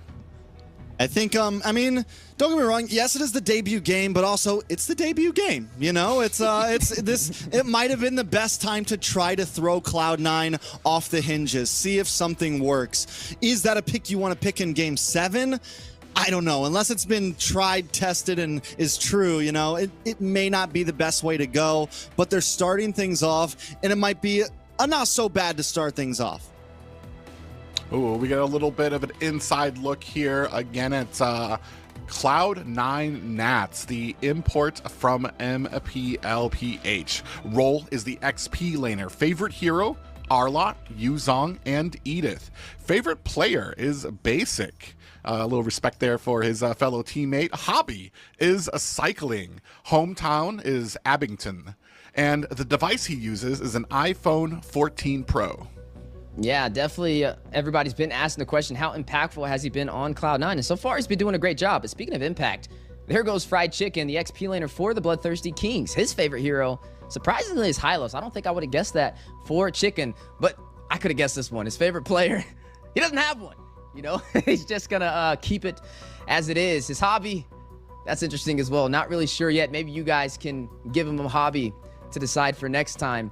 But yeah, that's Fried Chicken, XP laner. Definitely one of the players that are the top of his caliber. I mean, he even mentioned in an interview, right, against specifically for Cloud9, that Nats has been his biggest challenge this entire NACT. I mean, Fried Chicken has definitely stood at the top of the pedestal and in the EXP lane for a while, right? Not a whole lot of players give him a big problem, but Nats is definitely, even if it's not like they're getting kills on each other in the EXP lane, right now where I've been seeing Nats really do well is those rotations, making sure he's able to clear wave a little bit faster and be there for the fight a few seconds before Chicken is, right? And just those few seconds makes the difference. And whether that is a full team issue, whether it is a Chicken first Nats issue, I can't quite say yet. Well, I mean, it's Chicken, like you just mentioned, Chicken has talked about that Nats has been probably the toughest person he's faced in that XP lane. Talk about that when you give up picks like a Phoveus, like an Arlott on there. You're going to be struggling. Even if you're talking about like the two people cloned together, having those picks on the other side, a Phoveus or an Arlott or any one of those ones that Nats plays so well, you're going to have problems because you can't be as active as you want to in the XP lane. You have to hang back. You have to let them do their thing. And unfortunately, what that means is your team's going to be wanting when it comes to a lot of these fights and the enemy is rotating faster than you. Yeah, but this time around, BTK has first pick in the draft. So, I mean, Phoveus is technically still on the table. Do they use the same tool in their own playing book and secure that? I like the good top ban, right? Because they leave the Phoveus open, but they do ban out another pretty powerhouse pick. And with the Suyo banned out, here's the real question. It's, do they focus that Phoveus and give up the Nolan or Julian, or do they just put Mobazane in a safety spot? I think the Phoveus is definitely the better pick, and luckily both of those heroes are still open. They go for the Jushin as the steal from Marcuti, which again, the Jushin is definitely a good pick. It is solid. It has come back into the meta a bit from, MSC, post-MSC kind of fell off. It is definitely a little bit back and works well. We just haven't seen BTK make it work extremely well. Yeah, because you kind of sacrifice a little bit of clear speed in the early game. She doesn't really have a ton of damage, which means you're going to have to supplement that with the rest of your composition here. And with that, you kind of give up two picks to the side of Cloud9. You see already the Julian picked up there and the Cho. So Phoveus is still on the board, which is very interesting to me, is that you get the Prio in the last game. Here, they're kind of leaning back. They're going to put that Cho, and we've already seen how good that whole world can be on that Cho, especially when it comes to getting to Zane, isolating him during those objective fights. And the Nolan and the Phoveus are still up. They're not going to go in. Oh, wait. Okay, so this should be high-low. Could possibly just be in the XP lane again. And we saw Chicken run that last time, paired up against the Phoveus. And maybe he's comfortable on it, right? Maybe he just is going to allow Cloud9 to pick up that Phoveus again as he feels that's the official counter for it. There goes the Roger pickup as well. This is definitely a little interesting, right? I would have expected maybe the Nolan to be picked up here, but no, it's not going to be slotted up. Now, this still can be Roger flexed into the goal lane. I mean, now it's definitely up in question with what's going to be ran here, but is it worth the trade, right? You're giving the Julian, you're giving the Aurora again, and then on top of that, the Cho. We're seeing some heavy crowd control right now from the side of Cloud9, and they don't really have much for BTK. And I mean, Cloud9 here, they're not worried about it. It's very similar to draft last time, and they just slot in the Aurora again, which, as we saw last time, beautiful counter to the Roger, beautiful counter to the Hylos, beautiful counter to pretty much a lot of the type of strategy that BTK wants to bring, right? It is the answer to the compositions that BTK 90% of the time, it's that same type of composition, that heavy grouped up dive composition. And this is where we talk about, BTK has to maybe break some boundaries here. They still need a roamer. They still need a gold laner. Hopefully they put a little bit of range on the backside. C9 on their bans, taking out the Harith. Claude ban for BTK, so limiting down on the basic. Yeah, I was going to talk about that as well when it comes to some range, which is the big problem that we had from the last game. You had the Aurora up front, so everybody who was trying to rush that middle to really get those ganks on the Cloud9, they were running into just a heck of a lot of CC coming out from Cloud9. So there, I'm wondering, are we going to have something that can dive into that backline, maybe even be able to put out, take out Marcuti, to be able to take out Basic before they become a problem during these objective fights? And that's what we're going to kind of be leaning into. Not gonna lie, the Roger didn't perform as well. Like, we've talked about this there are like certain, Roger has like a very specific amount of criteria he needs to fit in during a match to be successful, and that leads to a very successful early game that he needs to have to carry it on into the mid and late game. Sometimes I wonder if maybe there are some potentially better pickups to go with. Yeah, we're going to have to figure that out as we're getting closer to the end of the draft. There goes the Edith pickup. You know, I would have thought maybe a Ruby would have came out here. I feel like it would have been, you're agreeing, but right? I feel like the Ruby would have had some great CC to top that off. But yeah, a little interesting. Going to put the Edith out there as well. The Wanwan coming to effect. Now, let's just talk about the Wanwan, right? You have to hit those weakness points in order to get that crossbow of Tang. You're going against the Cho with the single target CC. You're running up against a Aurora with the Frigid Glacier for the group CC as well. And then not to mention, Julian's one of those heroes that can definitely escape with that enhanced sword. So it'll be a little tricky. And not to mention the Rafaela on top of that for the speed boost to pretty much enhance everybody running around the team and also keep them alive. So these are a couple of requirements that have to be secured from Zia in order to pull that off. And so far when we've seen the Wanwan selected, at least in the NACT, we haven't really seen it be as impactful with those crossbow tanks, but hopefully we can get that proven wrong. I mean, if anybody can do it, it's definitely Zia in the gold lane, this NACT. Not only that, but they flex. This means Nats gets the Cho. They put the Cho into the EXP lane. It's going to be support mid, essentially. But with Cho in this EXP lane, it just really favors into his proactive play style, right? It really fits into Nats, the way he wants to move around the map. And the way, I mean, last time he was on a Phoveus and he was getting the out rotations. This time he's on the Cho, which is going to move even more and maybe even help deal with the early game aggression that BTK wants to bring. Don't get me wrong, I like the Wanwan. I think at least if they picked up the Ruby gold lane, it'd be like putting all the eggs into the basket of Mobazane damage on a Roger. So I think they have a little bit more criteria here in terms of options as we creep into the late game.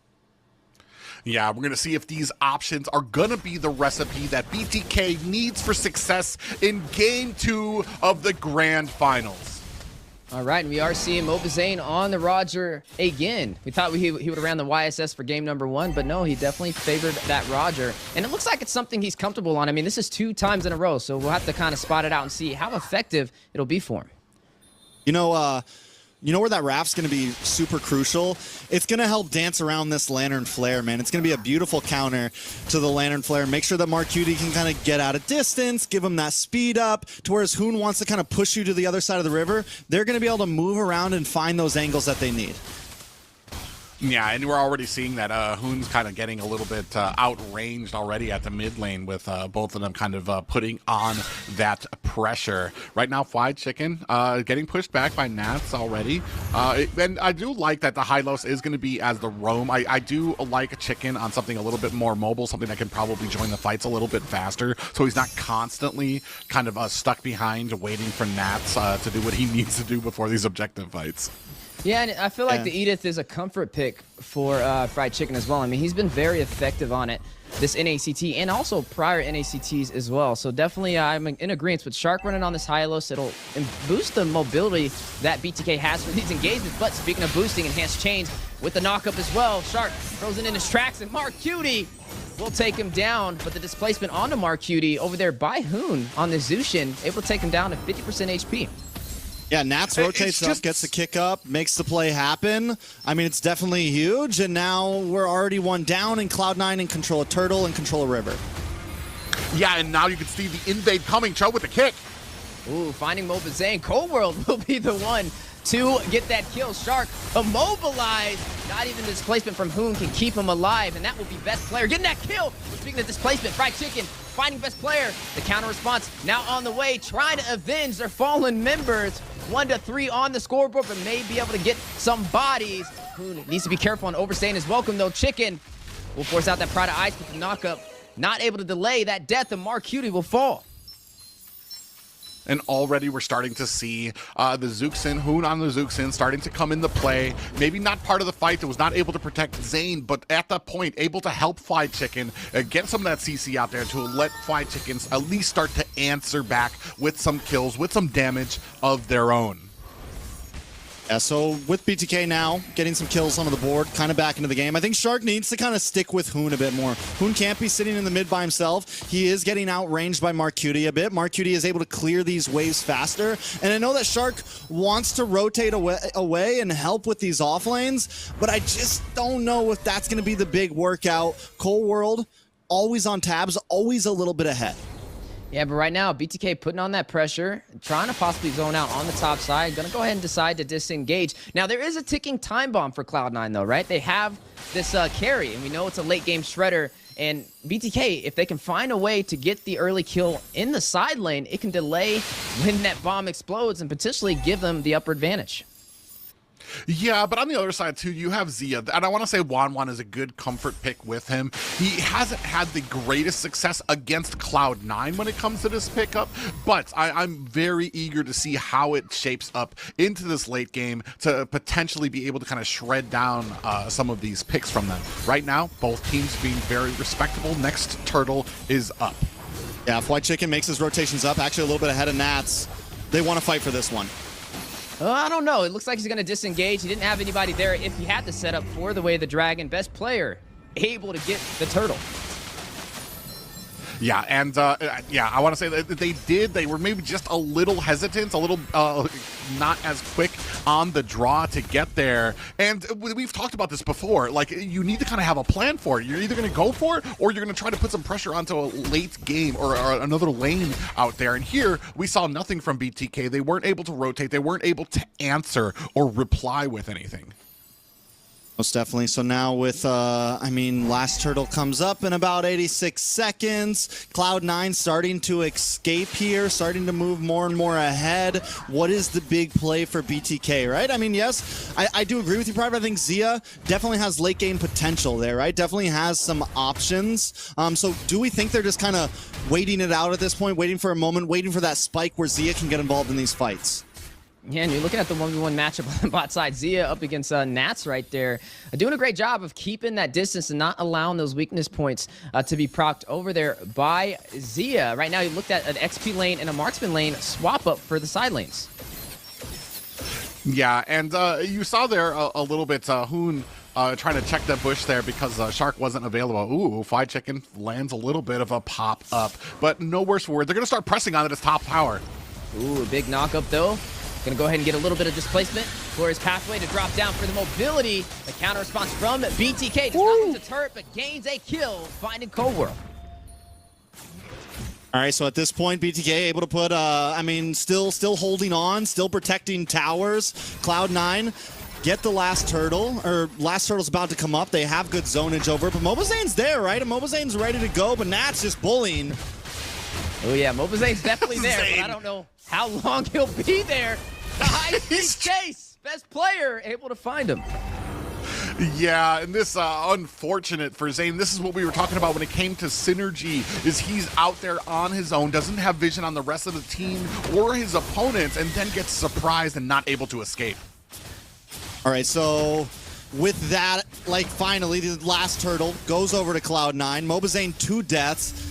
Wondering what the items are looking at between him and Best Player. Best Player has taken a death, but still a little bit ahead. I mean, at this point, 10, 11, 2 levels ahead. Retri starting to escape.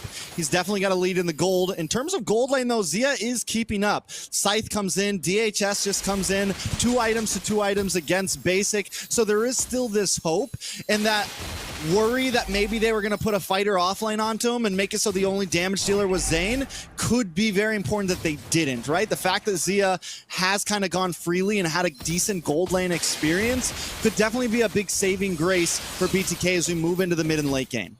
Yeah, but right now we're seeing an even map trade-off when it comes to turrets, right? 1-for-1 on the side lanes. We know both teams are going to start to try and focus in on this mid push to take the tier 3 turret. You're already looking at a full 5v5 on the way. Glorious pathway dropping down. Basic able to find Shark with the speedy light wheels. Cold World trying to keep him alive with the holy healing. You're going to see Basic get a kill as well. We'll find Mobizane, best player, taking down Chicken. 3 members falling to the Bloodthirsty Kings. There goes the Pride of Ice onto Mark Cutie, but the crossbow Tang able to be procced by Zia, but will not find any members of Cloud9.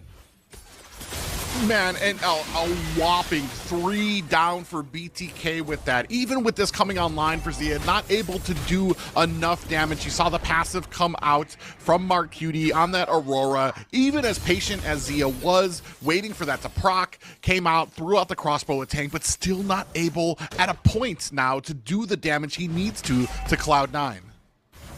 I mean, I think the Rafaela is becoming a very clutch pick, right? It's a lot of damage on a shark though. Whoa. NACT able to take him down. Yeah, definitely need to be careful. At this point, it's definitely, I mean, we have speed on Cloud9. They're able to move around as a 3-4, you know, keep one person in the off lane. Nat's just hanging out up in the top side. But this unit, this Marcuti Basic and Cold World, is a death unit. And if Basic gets, I mean, if Best Player gets involved as well, we're talking even more damage. One Holy Baptism is a body bag at this point. Yeah, and right now, we're starting to get a little bit of a split push now. We're on the back foot, but Zia's still doing great things, trying to get at least create some pressure up at the top. Right now, the gold lead, though, is starting to surmount on the side of Cloud9. Yeah, and able to take that Lord alongside that amazing lead they already have is going to put BTK on the defense. Yeah, Windtalker just gets locked in for Zia. Best Player, on the other hand, looking for Crystal here, looking for as much burst damage as possible. So Zia still keeping up. He's falling back behind about 600 gold. On the side of this Roger, though, Mobazane, I mean, it's looking similar to last game. We're at almost 10 minutes, and it's just Warax in Windtalker, and it's going to take, I mean, I don't even know if the damage is going to get there where he's actually going to be an important member of output for the side of BTK. So a lot of it's going to come down to Zia, and if he can make those items really count. Yeah, and then kind of get into like the kind of CC you're looking for. You need Zia to put the damage on. You're going to need the CC from Hoon, maybe Shark to kind of get in there, puts a little bit of a stun onto somebody. But with that, you're talking about how quickly right now Cloud9 is able to burst down the heroes. You saw a Shark face check a bush and immediately deleted like 90% of his health gone in an instant. Yeah, Speedy Light Wheel hurts. It definitely does, and we didn't really get to see the Zushin really have a heavy impact. I mean, it was picked up first in the draft over some other options that we thought would have kind of been picked up before, like the Phobius, and yet to really see Hoon on that impact for it. But hopefully as we get past this 10-minute mark threshold into the mid-game, maybe that's when the difference will come out. All right, so BTK, what's the plan here, right? They're falling behind. I think they do keep using Zia to kind of maybe next time focus on the bot lane here, shred down some of those towers, continue to alleviate the pressure. He's going to be the fastest one to come to these fights.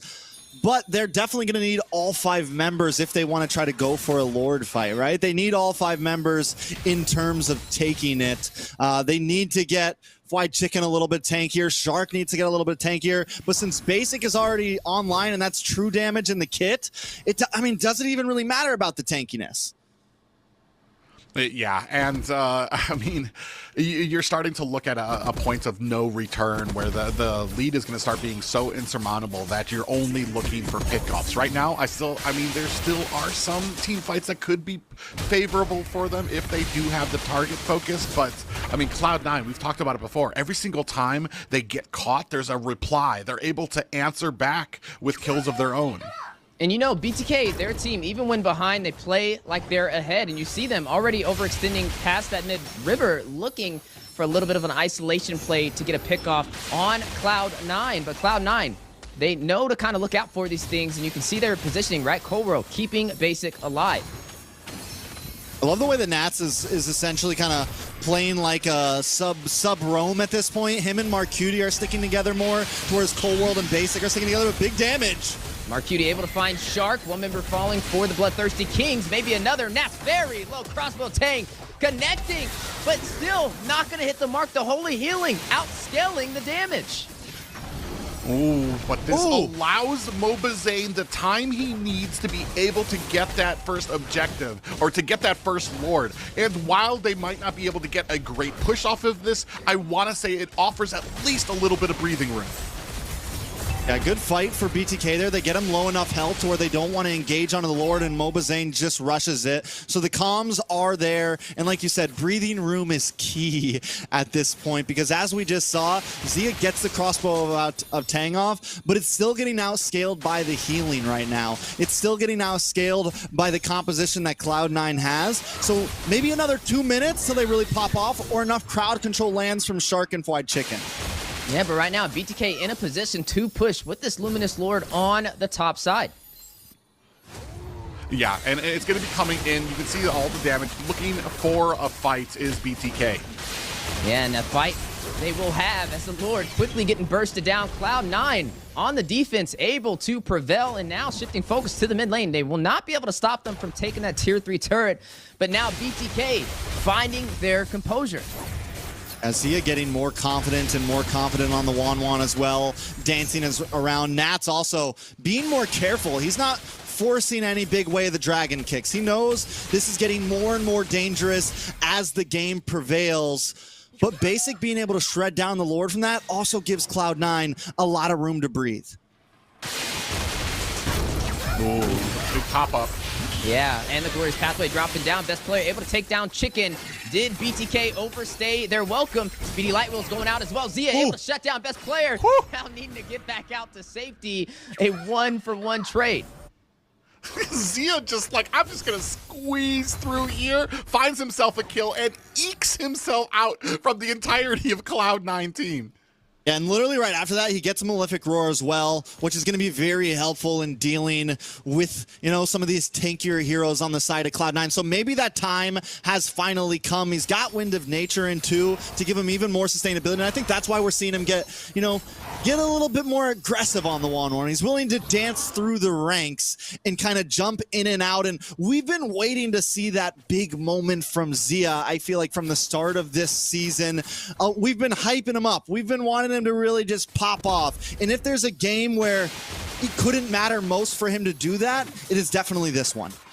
Yeah, and with this game, you should be able to see possibly a full 5v5, especially with both teams down to their inhibitors. Ness using the G Condone, doing a great job of kind of playing some recon, right? Spotting out where the members of BTK are, and also trying to hope to waste some utility.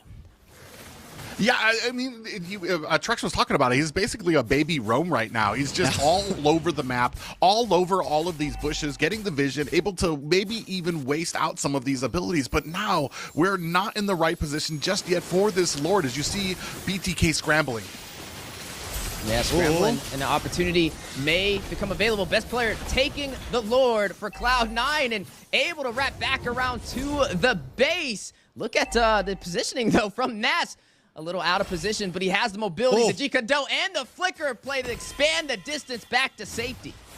He is smart there. He doesn't go for the bait, man. He's like, I'm not chasing this down. Lord's coming. Let's play it safe. Back to the basics. McCole World with the Holy Baptism is going to come out. A little bit of a stun and a knock up from the G-Condone. Basic finding Mobazane. Glorious Pathway dropping down. Both sides fighting it out. The displacement. Pride of Ice forced out. Best player will fall. Shark able to get that kill. Chicken forced to use that flicker in the mid lane. One member falling for both sides.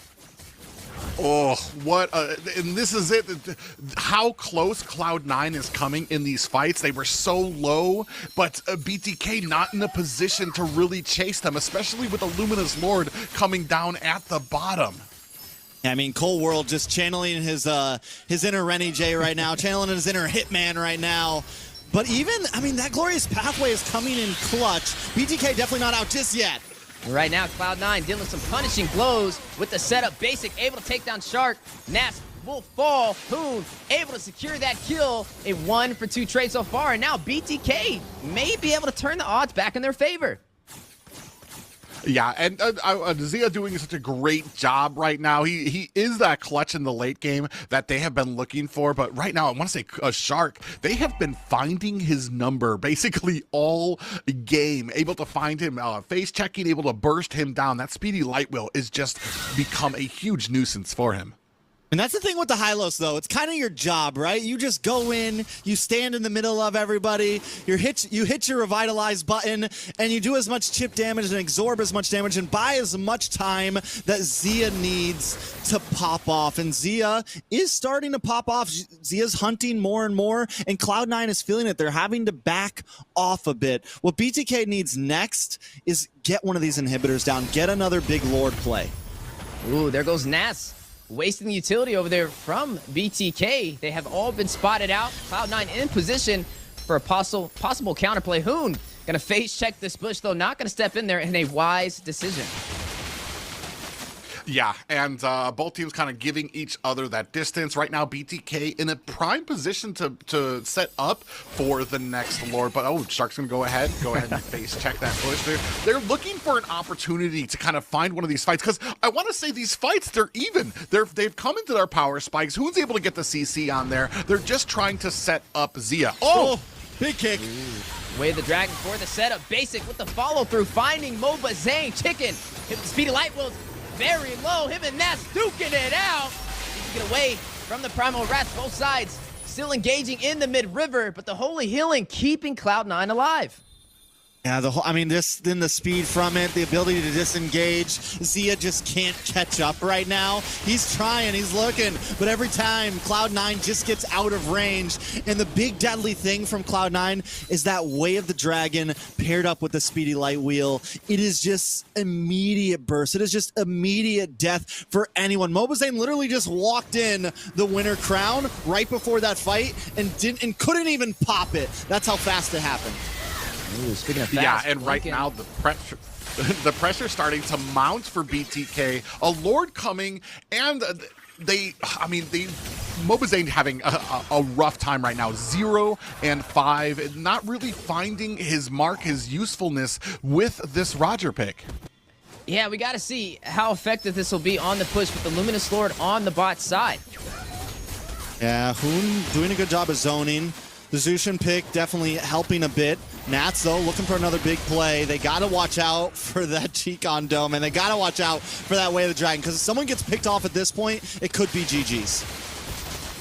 But yeah, they make short work of the Lord. Just one more high ground here. But the thing here is the pickoffs. They need to be able to be smarter, especially when you don't have all your players together. At that one point, Zia was out trying to clear the top lane. Mobazane got picked off there and taken out, especially when it comes to the setup for the Lord. Ooh, speaking of setup, that's placement down to 50% HP. Holy Healing still in effect, and BTK holding on to that inhibitor for the mid lane. Boys, we are officially 20 minutes in for Game 2. Game 2, 20 minutes in. Things are finally starting to, amp up a bit, and we're only in the beginning of the night still. Now, BTK, they've been trying to get Nats so bad, man. It's like every time they stun him, they get the double lantern flare, they pull him back, but it's just not enough to get the kill just yet. And I'm wondering, when they do, if they do, is that the moment that BTK finally turns this completely into their hands? Once they're able to finally get that pickoff like Cloud9 has been doing to them, is that the big answer for BTK? Yeah, and you can see, I want to say a little bit of a recall coming out. They are going to have to answer that top lane push from Zia, and this might put BTK in a good position. They still aren't in position for the Lord, but we've talked about it before, man. We got to be more careful when these Lords are coming up, now starting to group up. I want to say they're honed in. They know they need to isolate Zane before this Lord and to just take that retreat out, and they've been succeeding thus far. Speaking of succeeding, just look how effective that Lantern Flare is. Whoa! Look at the knock-up. Way the Dragon for the setup. Zia able to get back, takes down Nats on the punish. Right, Ice comes out, possibly a Winter Crown actually from Shark. Best player able to get that kill. Displacement on the best player. Now need to be careful. Use the Winter Crown of his own. Now Immortality on top of that. And may get shut down. Unable to escape to safety. 2-1 in the mid lane. I was going to say, there's no way you're juggling items to get out of this. It was a nice juggle, but there was just no way. If he did, we just call the 4-0 now.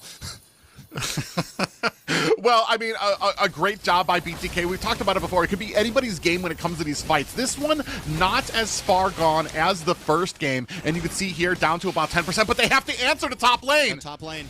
Ooh, split push on the way. like Eyes on this. the prize. Not like we this. talked about it. Basic. Mr. Split Push going all Not like in. this. A matter of seconds. Try to ice. Oh, he's going to go in. No, some healing, keeping him alive. Cloud9. The turnaround, the backdoor play secures game number 2. What a turnaround just when things were looking up for BTK. A Lord in there, you have the split push king, Basic, running through top lane with Cold World. And in the end, it was the auto attacks from Cold World able to put the finishing touches on the core. Yeah, that was a tag team duo right there. Cold World jumping on the Basic train, man. I mean, and what a way to go. Right after they get the big picks, right after they take out best player, right after they have almost a guaranteed Lord, Basic and Cold World make the call happen. Now, it's a little unfortunate for the Bloodthirsty Kings, right? That was an opportunity for them to wipe the slate clean, especially after losing game number 1. But with Cloud9 taking game number 2, that's 2 games in a row, which effectively means in order to tie up the series, BTK, they got to win 2, possibly straight. Right now, man, it's just looking a little hard, right? We got to see some glimmering hope for them, right? It wasn't a one-sided story. It was a 22-minute game, and that just showcased they have the capability to do it, but you got to watch out for Mr. Split Push.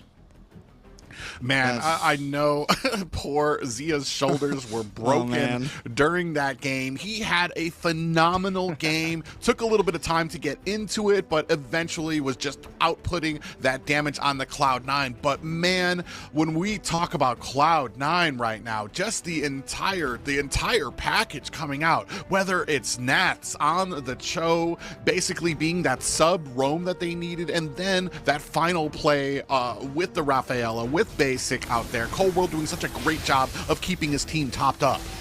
You know, it took a year or 2 for Basic to perfect it, but he's been doing it back-to-back this season.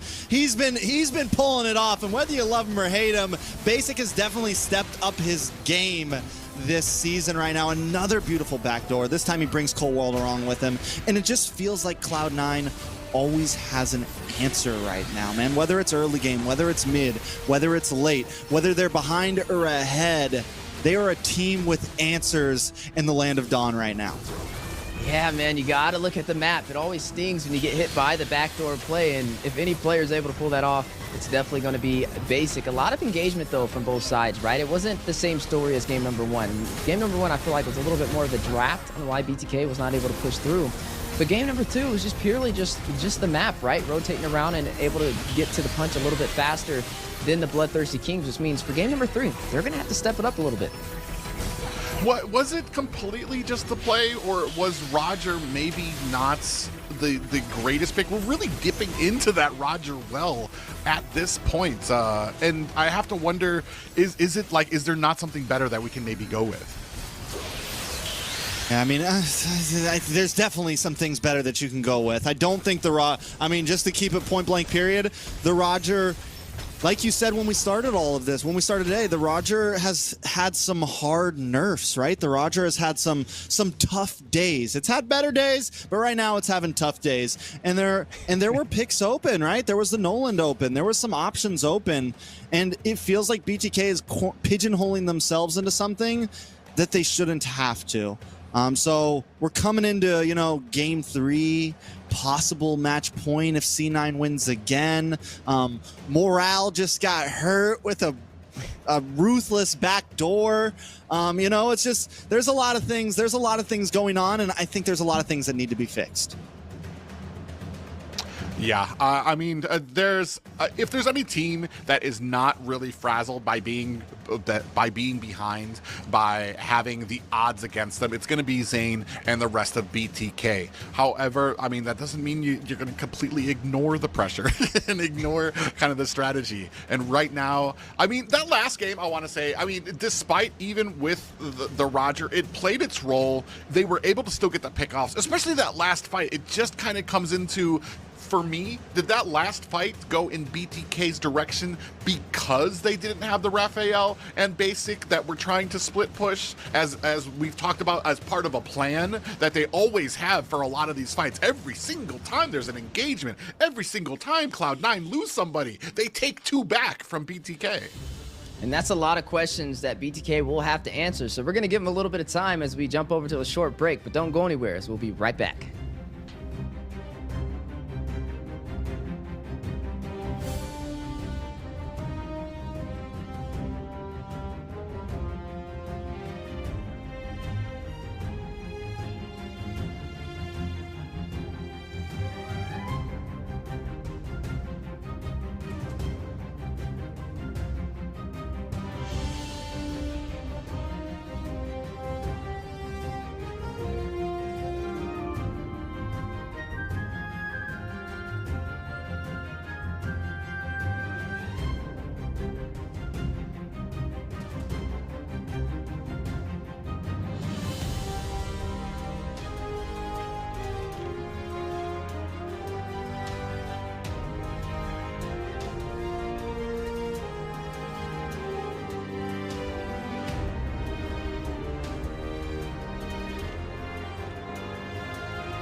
Welcome back, ladies and gentlemen, to the NACT Grand Finals fall season here. It has been a very exciting 2 matches, maybe a little bit one-sided, maybe, but we did bring up some points earlier in the broadcast. Trex, take us through that first one and what the teams have been doing well or maybe not so well.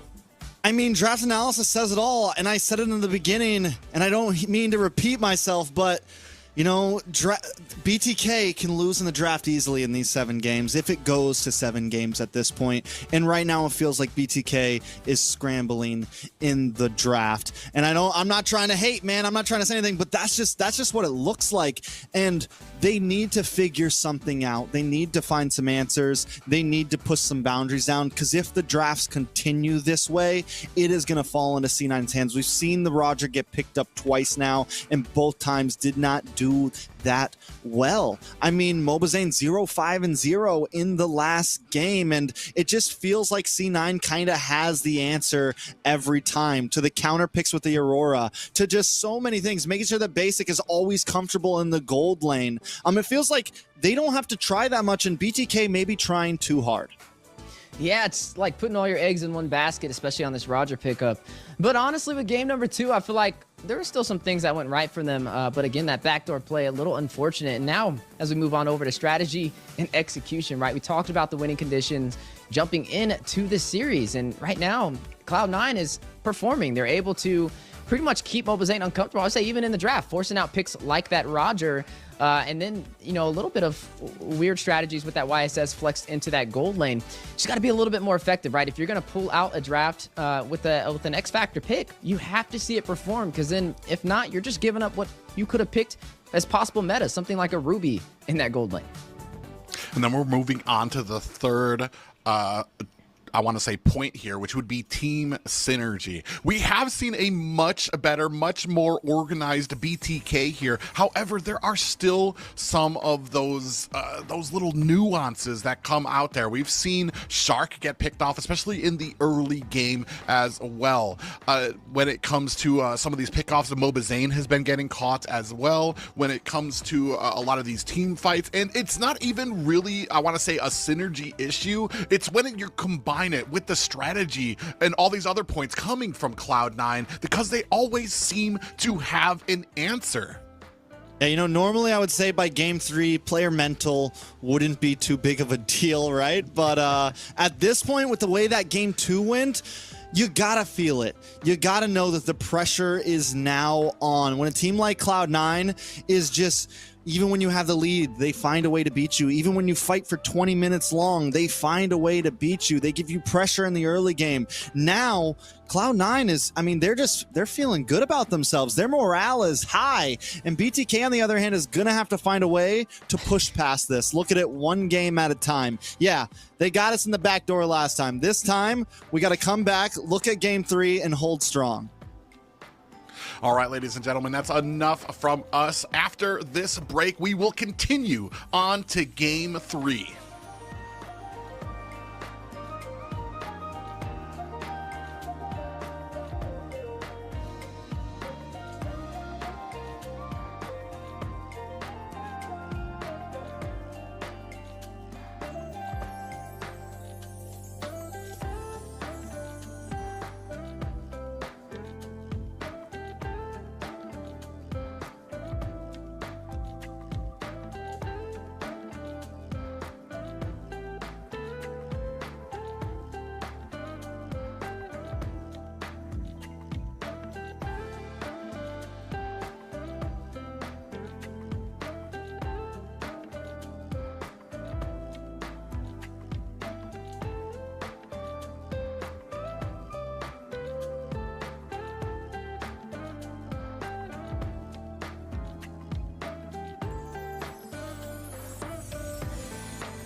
And North Chance to clear that slate. First pipes or it makes diamonds. And right now, it looks like a gold mine or a diamond mine for Cloud9. Able to take 2 wins. Up it is to come back if you lose 3 games in a row. I mean, the possibilities are always endless in North America. The possibilities are always there, but that percentage for BTK is getting lower and lower right now, and there needs to be a turnaround now because it is do or die. Yeah, like one member from a particular team needs to get on the edge of their seats. The viewers also should get on the edge of their seats because we have another giveaway on the screen. You see a QR code for you to scan to jump into the game and put that code in for 50 tournament chests to one of these Lightborn skins. Ooh, we've upgraded today. I don't know, what is Count Dracula, guys? I believe that's the Alucard skin for him. But yeah, there's very limited skins there. 50 tournament chests out there. Did it get darker in here, or did we begin that with a little bit of shade coming from Liz? Yeah, I know. I felt it too. But fill those Lightborn skins. I mean, that's the first time I've seen a giveaway with all Lightborn skins. I remember those are definitely something you want to grab, and it's not region locked, so make sure you guys scan that code. But man, yeah, I don't know what's going on. I think the difference for game number 3, I think who needs to sit up. I think that he definitely needs to sit up, and it's got my OCD going off. You know, it's like just sit up, bro, just sit up. So we'll see what happens. Yeah. We'll check the cam soon. Yeah, for sure. And some fun facts to light things up. We have Hoon on mid. His role is mid lane. His favorite hero is Gusion. His favorite player is also General, sticking to his roots. His hobby is watching a documentary. And his hometown is Seoul, and his device is Red Magic 9S Pro. Yeah, and as we were on the topic of Un there, we're going to see the matchup there coming out for Marcutie. Role mid, favorite hero, Selena, which we haven't actually seen him play in this series, or not in this series, but even in NACT just yet. Favorite player, Marcutie. Looking in the mirror there. Javi is running. Ooh, another Chicago boy. Hometown from Chicago. And the device is an iPhone or an IP. What was it? An iPhone 5, I believe? Oh, something like that. iPhone 5. Ooh. The original. The original. I like to play on my iPod here. Yeah, I mean, Marcutie is definitely a cutie, and he's been doing so well in the mid lane so far. Especially, I think both games, he has such an impact to the team fight. And if you guys wondering like if it's getting darker in my room, yeah, because it's light outside, so now the natural light is competing with my other lights, and it's dark in the day, but light is in my heart, as both of these teams are doing well. It's just one of the team has an edge over each other. And surprisingly, draft is ready, so casters, take us into the draft. Well, boys, we're here, and I think I want to say the collective right now is wondering, are we going to see maybe something a little bit different? Maybe take some picks away from the side of Cloud9. We start this very similar to game one.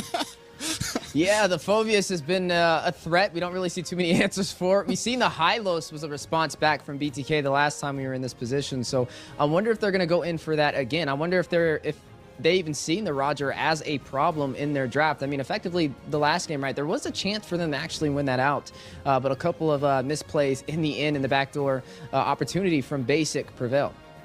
I mean, well, this is, as you said, very similar to game number one. We see the Phoveus. I think BTK are the ones who are forced to switch things up until they find that magic composition, right? And yes, last game, they had some comeback potential, but even if they got that Lord, the game wasn't exactly in their hands just yet. They go for the Harith this time. They pick up the Gatot, give Zia something comfortable that we know works, right? It's not kind of risky like the Wanwan. It's not kind of risky like the YSS. So just comfort on the side of BTK right now. I got a feeling, though, we might just see that Nolan again taken up by best player here. I do like this pickup from the side of BTK, especially because you've got the Gatakacha, which does help in that early game to offset some of those early big picks out there in the early game. One thing that kind of comes to mind is BTK. I was not a huge fan of the last draft from them, but they were still being mildly successful against Cloud9. And that's kind of the crazy thing to me when it comes to matching up both of these teams and how skilled BTK can be. Imagine taking that skill with how great they can be, I want to say, on the defense, because their draft isn't so great. Imagine having a draft in their favor, how well that could work out for them as we're moving here into the second banning phase. Yeah, it was a little bit of a shocker. I was right there with you. I didn't feel that they were going to be able to have such an impact with that drop, but here we were at 22 minutes in, right? And it was down to the inhibitor turrets and just a matter of that split push being the difference. And that showcases, even with picks that you don't think is going to work in their favor, just the mastery overall, the micro and the macro is what can make the difference. Now, the difference is definitely going to have to be made for this one because, like we said, this is game number 3. If their backs were ever on the wall, it's touching as close as possible right now. In BTK, they need to find some breathing room, and this could be an opportunity for that. You're not seeing the Roger picked up yet. We're seeing some great options on the table for their side, right? You have the Harith who can get up close and personal, do a lot of damage. You have the Gatot to be able to close the distance with the AOG. Then you also have the Aurora as well for some additional crowd control. Yeah, the Aurora should work well. I like this Claude ban. I think next from BTK, we probably see the carry ban. On the side of C9, it's focusing on Mobazay more. We take out the Bane.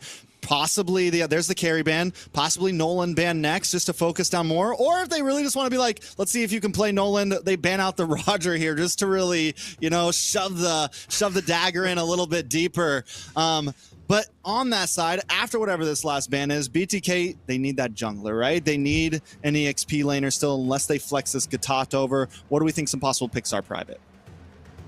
Well, the thing for me is that this focus onto Zayn, this is something that we talked about before. It cannot just be the Zayn show and ban him out, and that's the end of what BTK can put forward. The rest of the team, we're going to need to find some picks there. Potentially, I mean, depending on where this Gatakacha is going to be going, I'm assuming it's going to be picked up by Shark, which leaves open that XP lane. You still have Arlot, which kind of, I want to say, hasn't been used a lot here. Something we need to figure out a plan to go against Phoveus. We tried with Flied Horse, we tried Hylos in the first game. He was still able to out-rotate and really wasn't having the impact that they wanted to. So maybe something else that can kind of clear lane, that can kind of join in the fights very early. We'll see what we come up with. Yeah, definitely going to have to find something, but it's very hard, right? We've seen a lot of players kind of be very effective with this Phoveus Trex. I feel like you may have an answer right there. Well, I don't think it's the Arlot. I don't think it's the Arlot. The Arlot has a rough time against the Phoveus, but I think the Gatot could maybe get flexed over to Fried Chicken, and they pick up something for Shark here. Maybe like a Grok. Grok could also be EXP, so either way, it could go both ways. They pick up the Valentina from Arcuti, needs a gold laner. Does he maybe just go for the Ruby here, and instead of picking the long range or something a bit more fighter-based? Yeah, that's interesting, having the Grok out there, because even if it does go into the XP lane, the passive from Grok, the more physical damage items you have, the more physical defense he has as well. So that could be potentially something that will work well. And I like the flexibility of this for them. It's going to come down to how well it's played, how... Ooh-wee. We have not seen a Paquito in a very long time coming up in the jungler, but it is something that I've harped on because Zayn is so good on the, especially with that burst damage that can come out from Paquito. We'll see if it works well into this composition. Yeah, I mean, it's an X Factor play again. I mean, you can just tell by the reactions every time Zayn pulls out something in the jungle. It's definitely a sight to see. But again, this is game number 3 for BTK up against Cloud9 in the grand finals, and it's 2-0. So he definitely is going to want to be very aggressive. I mean, at least with the Paquito, right? You're able to kind of close the distance and also able to sustain yourself with some additional shielding. But it's going to be down to the execution, down to the wire. And I feel like BTK, even though it might not be a jungler you're used to seeing, it's great here because they have a pretty solid composition. Yeah, but ladies and gentlemen, we are moving into game 3. It is do or die time for BTK to find a reply, to find an answer to Cloud9's dominance.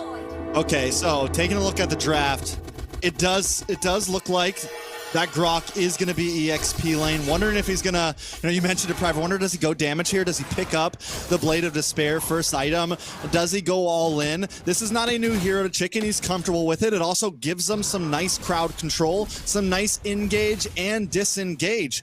Out of the 3 drafts that we've seen from BTK, this one is probably one of my favorites. It feels a bit more comfortable for everybody. Mobazane, I mean, yes, the Paquito is unheard of, but it does have an insane level 4 power spike. The damage is definitely there if they can capitalize on the laning phase. And that's what we're going to be keeping a close eye on, right? The laning phase. How are they going to be able to effectively keep their side laners alive and also get these objectives? How are they going to be able to get into these turtles? Now, there's a lot of things working well for BTK's draft. You have the Aurora, right? The crowd control, especially this early. You have Shark able to close the distance and able to be the initiator for these setups. And speaking of setups, look at BTK. May be able to close the distance on the top side. That's a 4-2 engagement possibly on the way. There goes the CC for the taunt, and Zia securing the kill on Cold World. Man, and Cold World, I mean, it felt a punishment there. 4 members of BTK going in, Mobazane very quickly, and that's the strength and the burst you have out of the Paquito. Yeah, that's the BTK you want to see, right? This is the early game that they normally bring, and they do this early game gank onto the gold lane. They don't get the gold lane, but still finding Cold World kind of slows them down a bit, because on the Cho, we know Cold World wants to be aggressive. On Marcuti, on this Valentina, they want to be in your face. They want to stay on the opposite side of the river. Yeah, and that's going to be huge for BTK, right? Leading the momentum for the early game, keeping Cloud9 behind as we are now seeing this turtle spawn in. Will they be able to take this objective? You are going to go ahead and see right now everybody getting ready for the fight. Cold World trying to be a nuisance here. They're going to see if they're going to be able to maybe punish him before this turtle comes up. Starting to gather some positions. Great aside from Cold World, but it does look like they're not going to really focus. Fried Chicken taking some heavy damage. Yeah, it's going to get a G Kondo to the face from Cold World. Now going to go back to safety. Cloud9 in a great position, zoning out the Bloodthirsty Kings from this turtle. Chicken finding an early grave. Nas able to slam down with the demonic force to shut him down. And you are going to see best player claim the turtle. You know, I feel like Chicken just had to throw that wall in to kind of try to reset the turtle. Unfortunately, not only did it not reset the turtle, but it put him in harm's way, so they got a kill along with it. I feel like once Mobazane leaves that, right, the rest of the team may have should have just backed off, not even gone for that turtle, but they go for it. They lose one member for it. It's now 1-1. We're back to ground zero. Cloud9 with a little bit of an advantage, but now we're already seeing, I mean, Cold World just in their face nonstop. Do they let him do this, or do they just ignore him? I mean, there's not really much they can do if they can't close the distance. The mobility is just what makes Cho such a threat. We've seen him prioritize a lot this NACT. I mean, look at that. The G Kondo for the knock. Wild charge play, though. Shark able to find Cold World, able to punish best player, finding Fried Chicken. That's going to be a 1-for-1 trade for both sides, but Nats joining the heart of the battle with the demonic force, forcing Mobazane to the tier 3 turret. A much cleaner game, but you still see Cloud9 able to answer back every single death with a kill of their own. Yeah, Nats 1-0-1 now. Back ahead in these rotations. Look at the top side. Ooh, easy shadow kill. Does connect, but stacking together with Sharks, not really going to deal much damage. Yeah, and with job. that, he's going to have to disengage. And a big pressure now starting to mount for both of them. Cold World just has so much vision all around the map. Mobazane can't go anywhere without the side of Cloud9 knowing. Yeah, so, I mean, who's really got the lead right now, bro? Like, if Cloud9, does BTK have this breaking point? Like, first, do they get a big power spike around third turtle, first Lord, you know? Do they kind of need to wait it out here?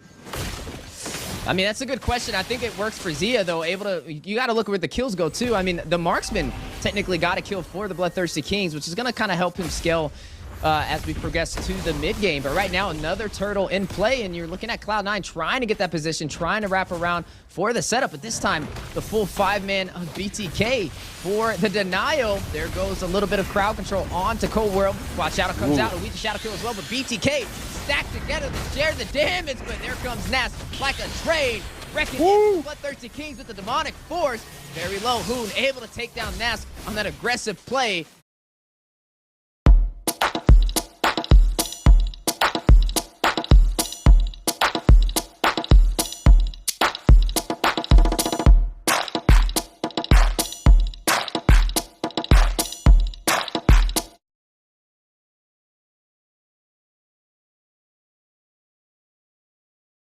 And will force him out the turtle pit. Ooh, I do like that they all collectively decided that they were going to try to go ahead and chase, not just half of them on the turtle, but now it's kind of leaving it open. You see Cold World trying to find himself an angle. Yeah, so, I mean, at this point, Cloud9 able to back off a bit, able to disengage from the possible fight. Mobazane even starting to do some more damage. Zia starting to do some more damage. Ooh, not going to lead to anything, though. Able to get out with a sliver of HP. Yeah, and right now, I want to say a much better, much smoother game for BTK. Don't quite have the gold lead just yet, but they have the vision, even with Cold World basically dancing around. Ooh, Flicker wild charge play, but Basic outmaneuvers the 2v1, and Cold World joins the party. Man, and just like that, and Basic, we've talked about it before, love him, hate him, he has improved so much this season.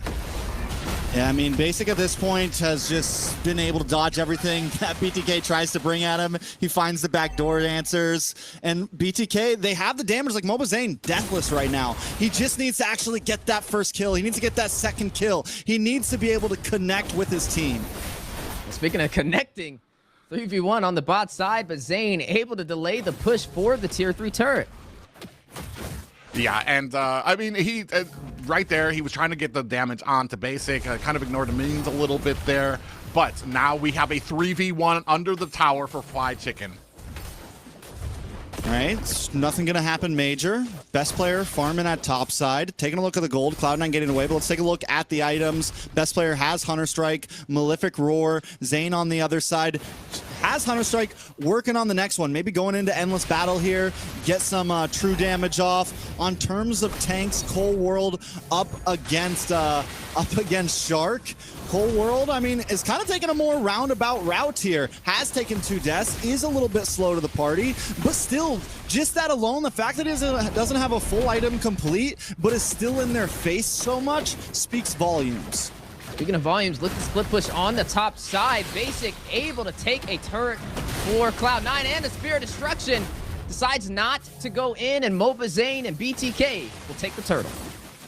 Yeah, they get the objective, but man, already starting to create the seeds of that threat up at the top with Moscow Basic there. We saw from the last game. Ooh, Nas taking some heavy hits right there. Will be able to get back to safety. Shark trying to join the battle with the AOG, not gonna connect.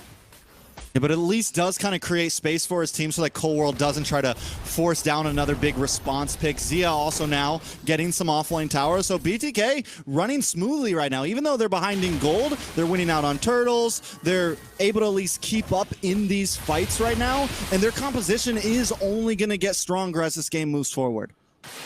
Yeah, and that's kind of the thing for me right now, is that they were able to kind of hold the early game. They don't really have to lean so hard into the late game because they're holding their own right now. And a much better draft, a much more comfortable BTK. But man, you can't say enough about Cloud9 when it comes to some of these interceptions. When it comes to kind of getting picked off, there's always a reply coming out. And speaking of replies, Chicken on the top side, numbers not in his favor. And Cloud9 quickly pursuing. There goes the wild charge. A last second save. Will be able to go back. Nat's not able to close the distance, and Chicken able to sustain himself. I'm not going to lie. Discipline coming from Basic. I expected him to go forward into there.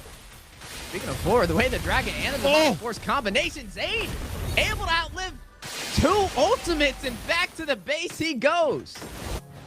I think at this point, the Aurora pick is, it could be the big trade pick as these games move forward. If BTK is able to win this game, that Aurora, whatever side it's on, has been detrimental to how these teams can play it out. Hoon has been able to pull off some big saves, been able to output damage the same way that Mark Cutie was doing it before.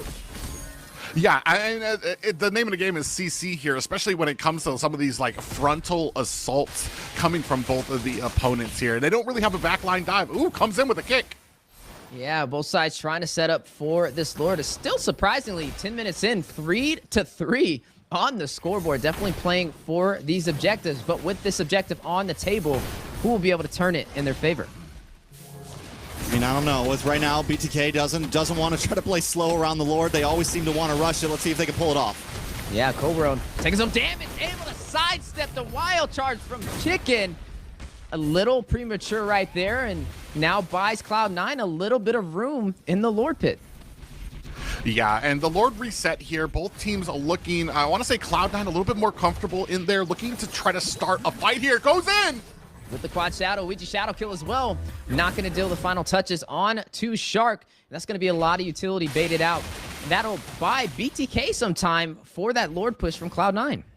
I mean, Lord's still up, right? Lord's still sitting. It's still first Lord. Both teams taking their time. A little bit of a dance going. Both junglers going back to get buffs. Best player's gonna need the purple. Another big Frigid Glacier comes out, so that's 1-0 down. But look at Zane. I mean, we question the Bakito, but the damage threat is definitely there. Yeah, but look at Basic on the bot side. Ooh, yeah, he's trying to get that split push in while the team is fighting out here. Yeah, you're going to see the Demonic Force drop down. Mobazane able to claim the Lord for the Bloodthirsty Kings, and Basic yet to find a turret for the trade-off. There goes the Luigi Shadow kill and the Quad Shadow. Best player trying to go back to safety, but going a little bit to the wrong direction. He should be okay, though. He should have the Quad Shadow in time. Basic will take the tier 2 on the bot side. Was it worth it, though, right? Like, do we think the tower was worth the Lord? Depending on what BTK gets here, that's when that question will be answered. Yeah, and this is kind of something I brought up before about some of the early games from Basic. It's like, yes, the split push can be viable, but is it always viable when they probably could have used him for some of those fights? Yeah, and right now you are seeing a great push from BTK. With that Lord on their side, we'll be able to maintain the pressure for the advantage at the 11-minute mark. I mean, so far it's been viable, right? Like, so far it has worked, but BTK needs to take advantage of that, right? They need to know what's happening, and that's when they rush the Lord, which is what we saw last time in this past Lord. So maybe that's the real answer. And if they can time those moments right, then they turn it into not being viable, right?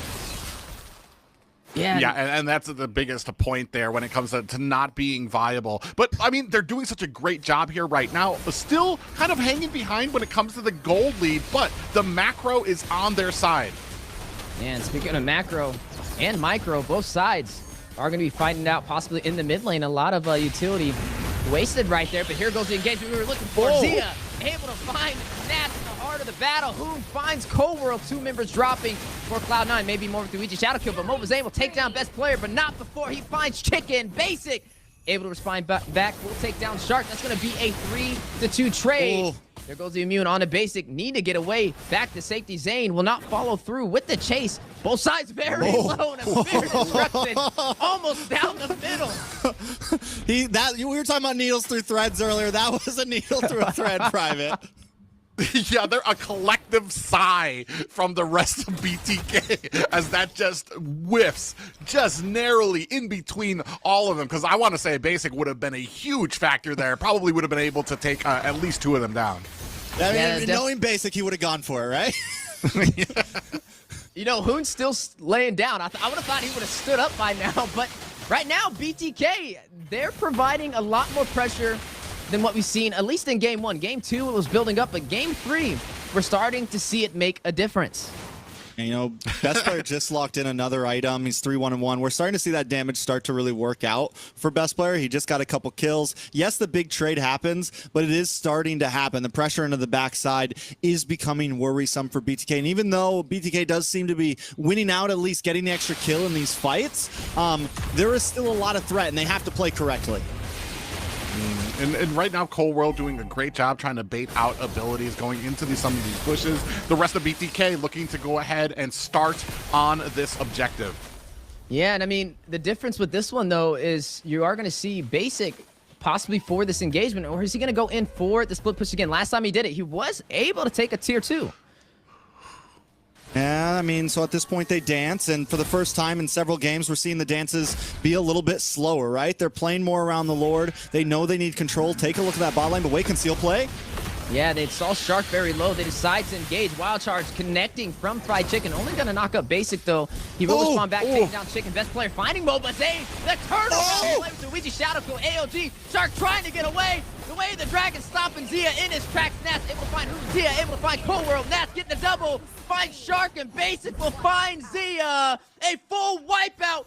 Cloud9 able to sustain themselves again. Takes down the Bloodthirsty Kings. 16 seconds left on Fried Chicken. They might be able to push this. Hey, you want a Basic in the fight? Well, now he's in the fight, and he's making things work.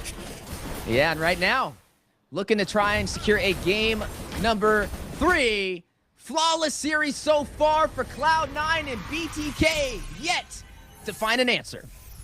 Victory! What an amazing turnaround. This is what man, yeah, Trex absolutely hit the nail on the head there. Basic joins the fight, online there, and absolutely cleans up there to be able to turn it around. And just like that, with 15 seconds left on the death timers, Cloud9 very quickly, very decisively able to get their 3rd game. I mean, they found that moment. They knew it was coming. The damage was getting more and more as best players, getting more and more with Basic. And once they saw the moment, they claimed it and just turned it into a roll, man. I mean, in a matter of seconds, everyone on the side of BTK is gone. And like I said, taking a look at these items, best player picks up that BOD, right? And that's when the damage, I mean, that OG Shadow Kill was on, I think, 3 or 4 members, and it was still chunking them all down just low enough that all Basic had to do was throw out the Spirit of Destruction, and it was a game. Yeah, and a well-deserved victory for the side of Cloud9. A little bit of a punish from BTK's push last second, and some great execution for a secure of game number 3. And this is going to put BTK in a very hard situation because right now, effectively, they have to win 4 games in a row.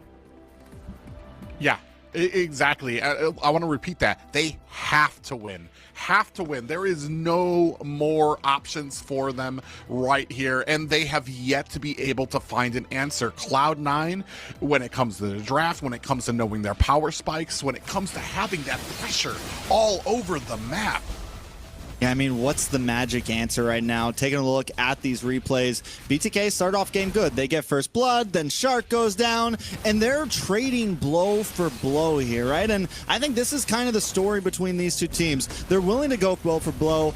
They're willing to take this. We're 2-2 right here, 5 minutes in. And I mean, Turtles get traded. BTK stays out on top. Even if they're hanging behind in gold, they're still controlling map pressure. They're controlling lanes. They're controlling objectives. But there's one big factor, and that is C9 finds the game-winning moments. Time and time again, they're able to find that one spot, that one thing. Their eyes are always on the trophy. And this is that last fight. Watch for the Uji Shadow kill that ends up coming in. 3 of them are together. He takes out Mobazane. 4 of them are together. And the damage is just huge onto all of them. Basic then flickers in, and by then it's a wrap. And those are those small moments there. Even if BTK can go back and forth, it's not enough right now.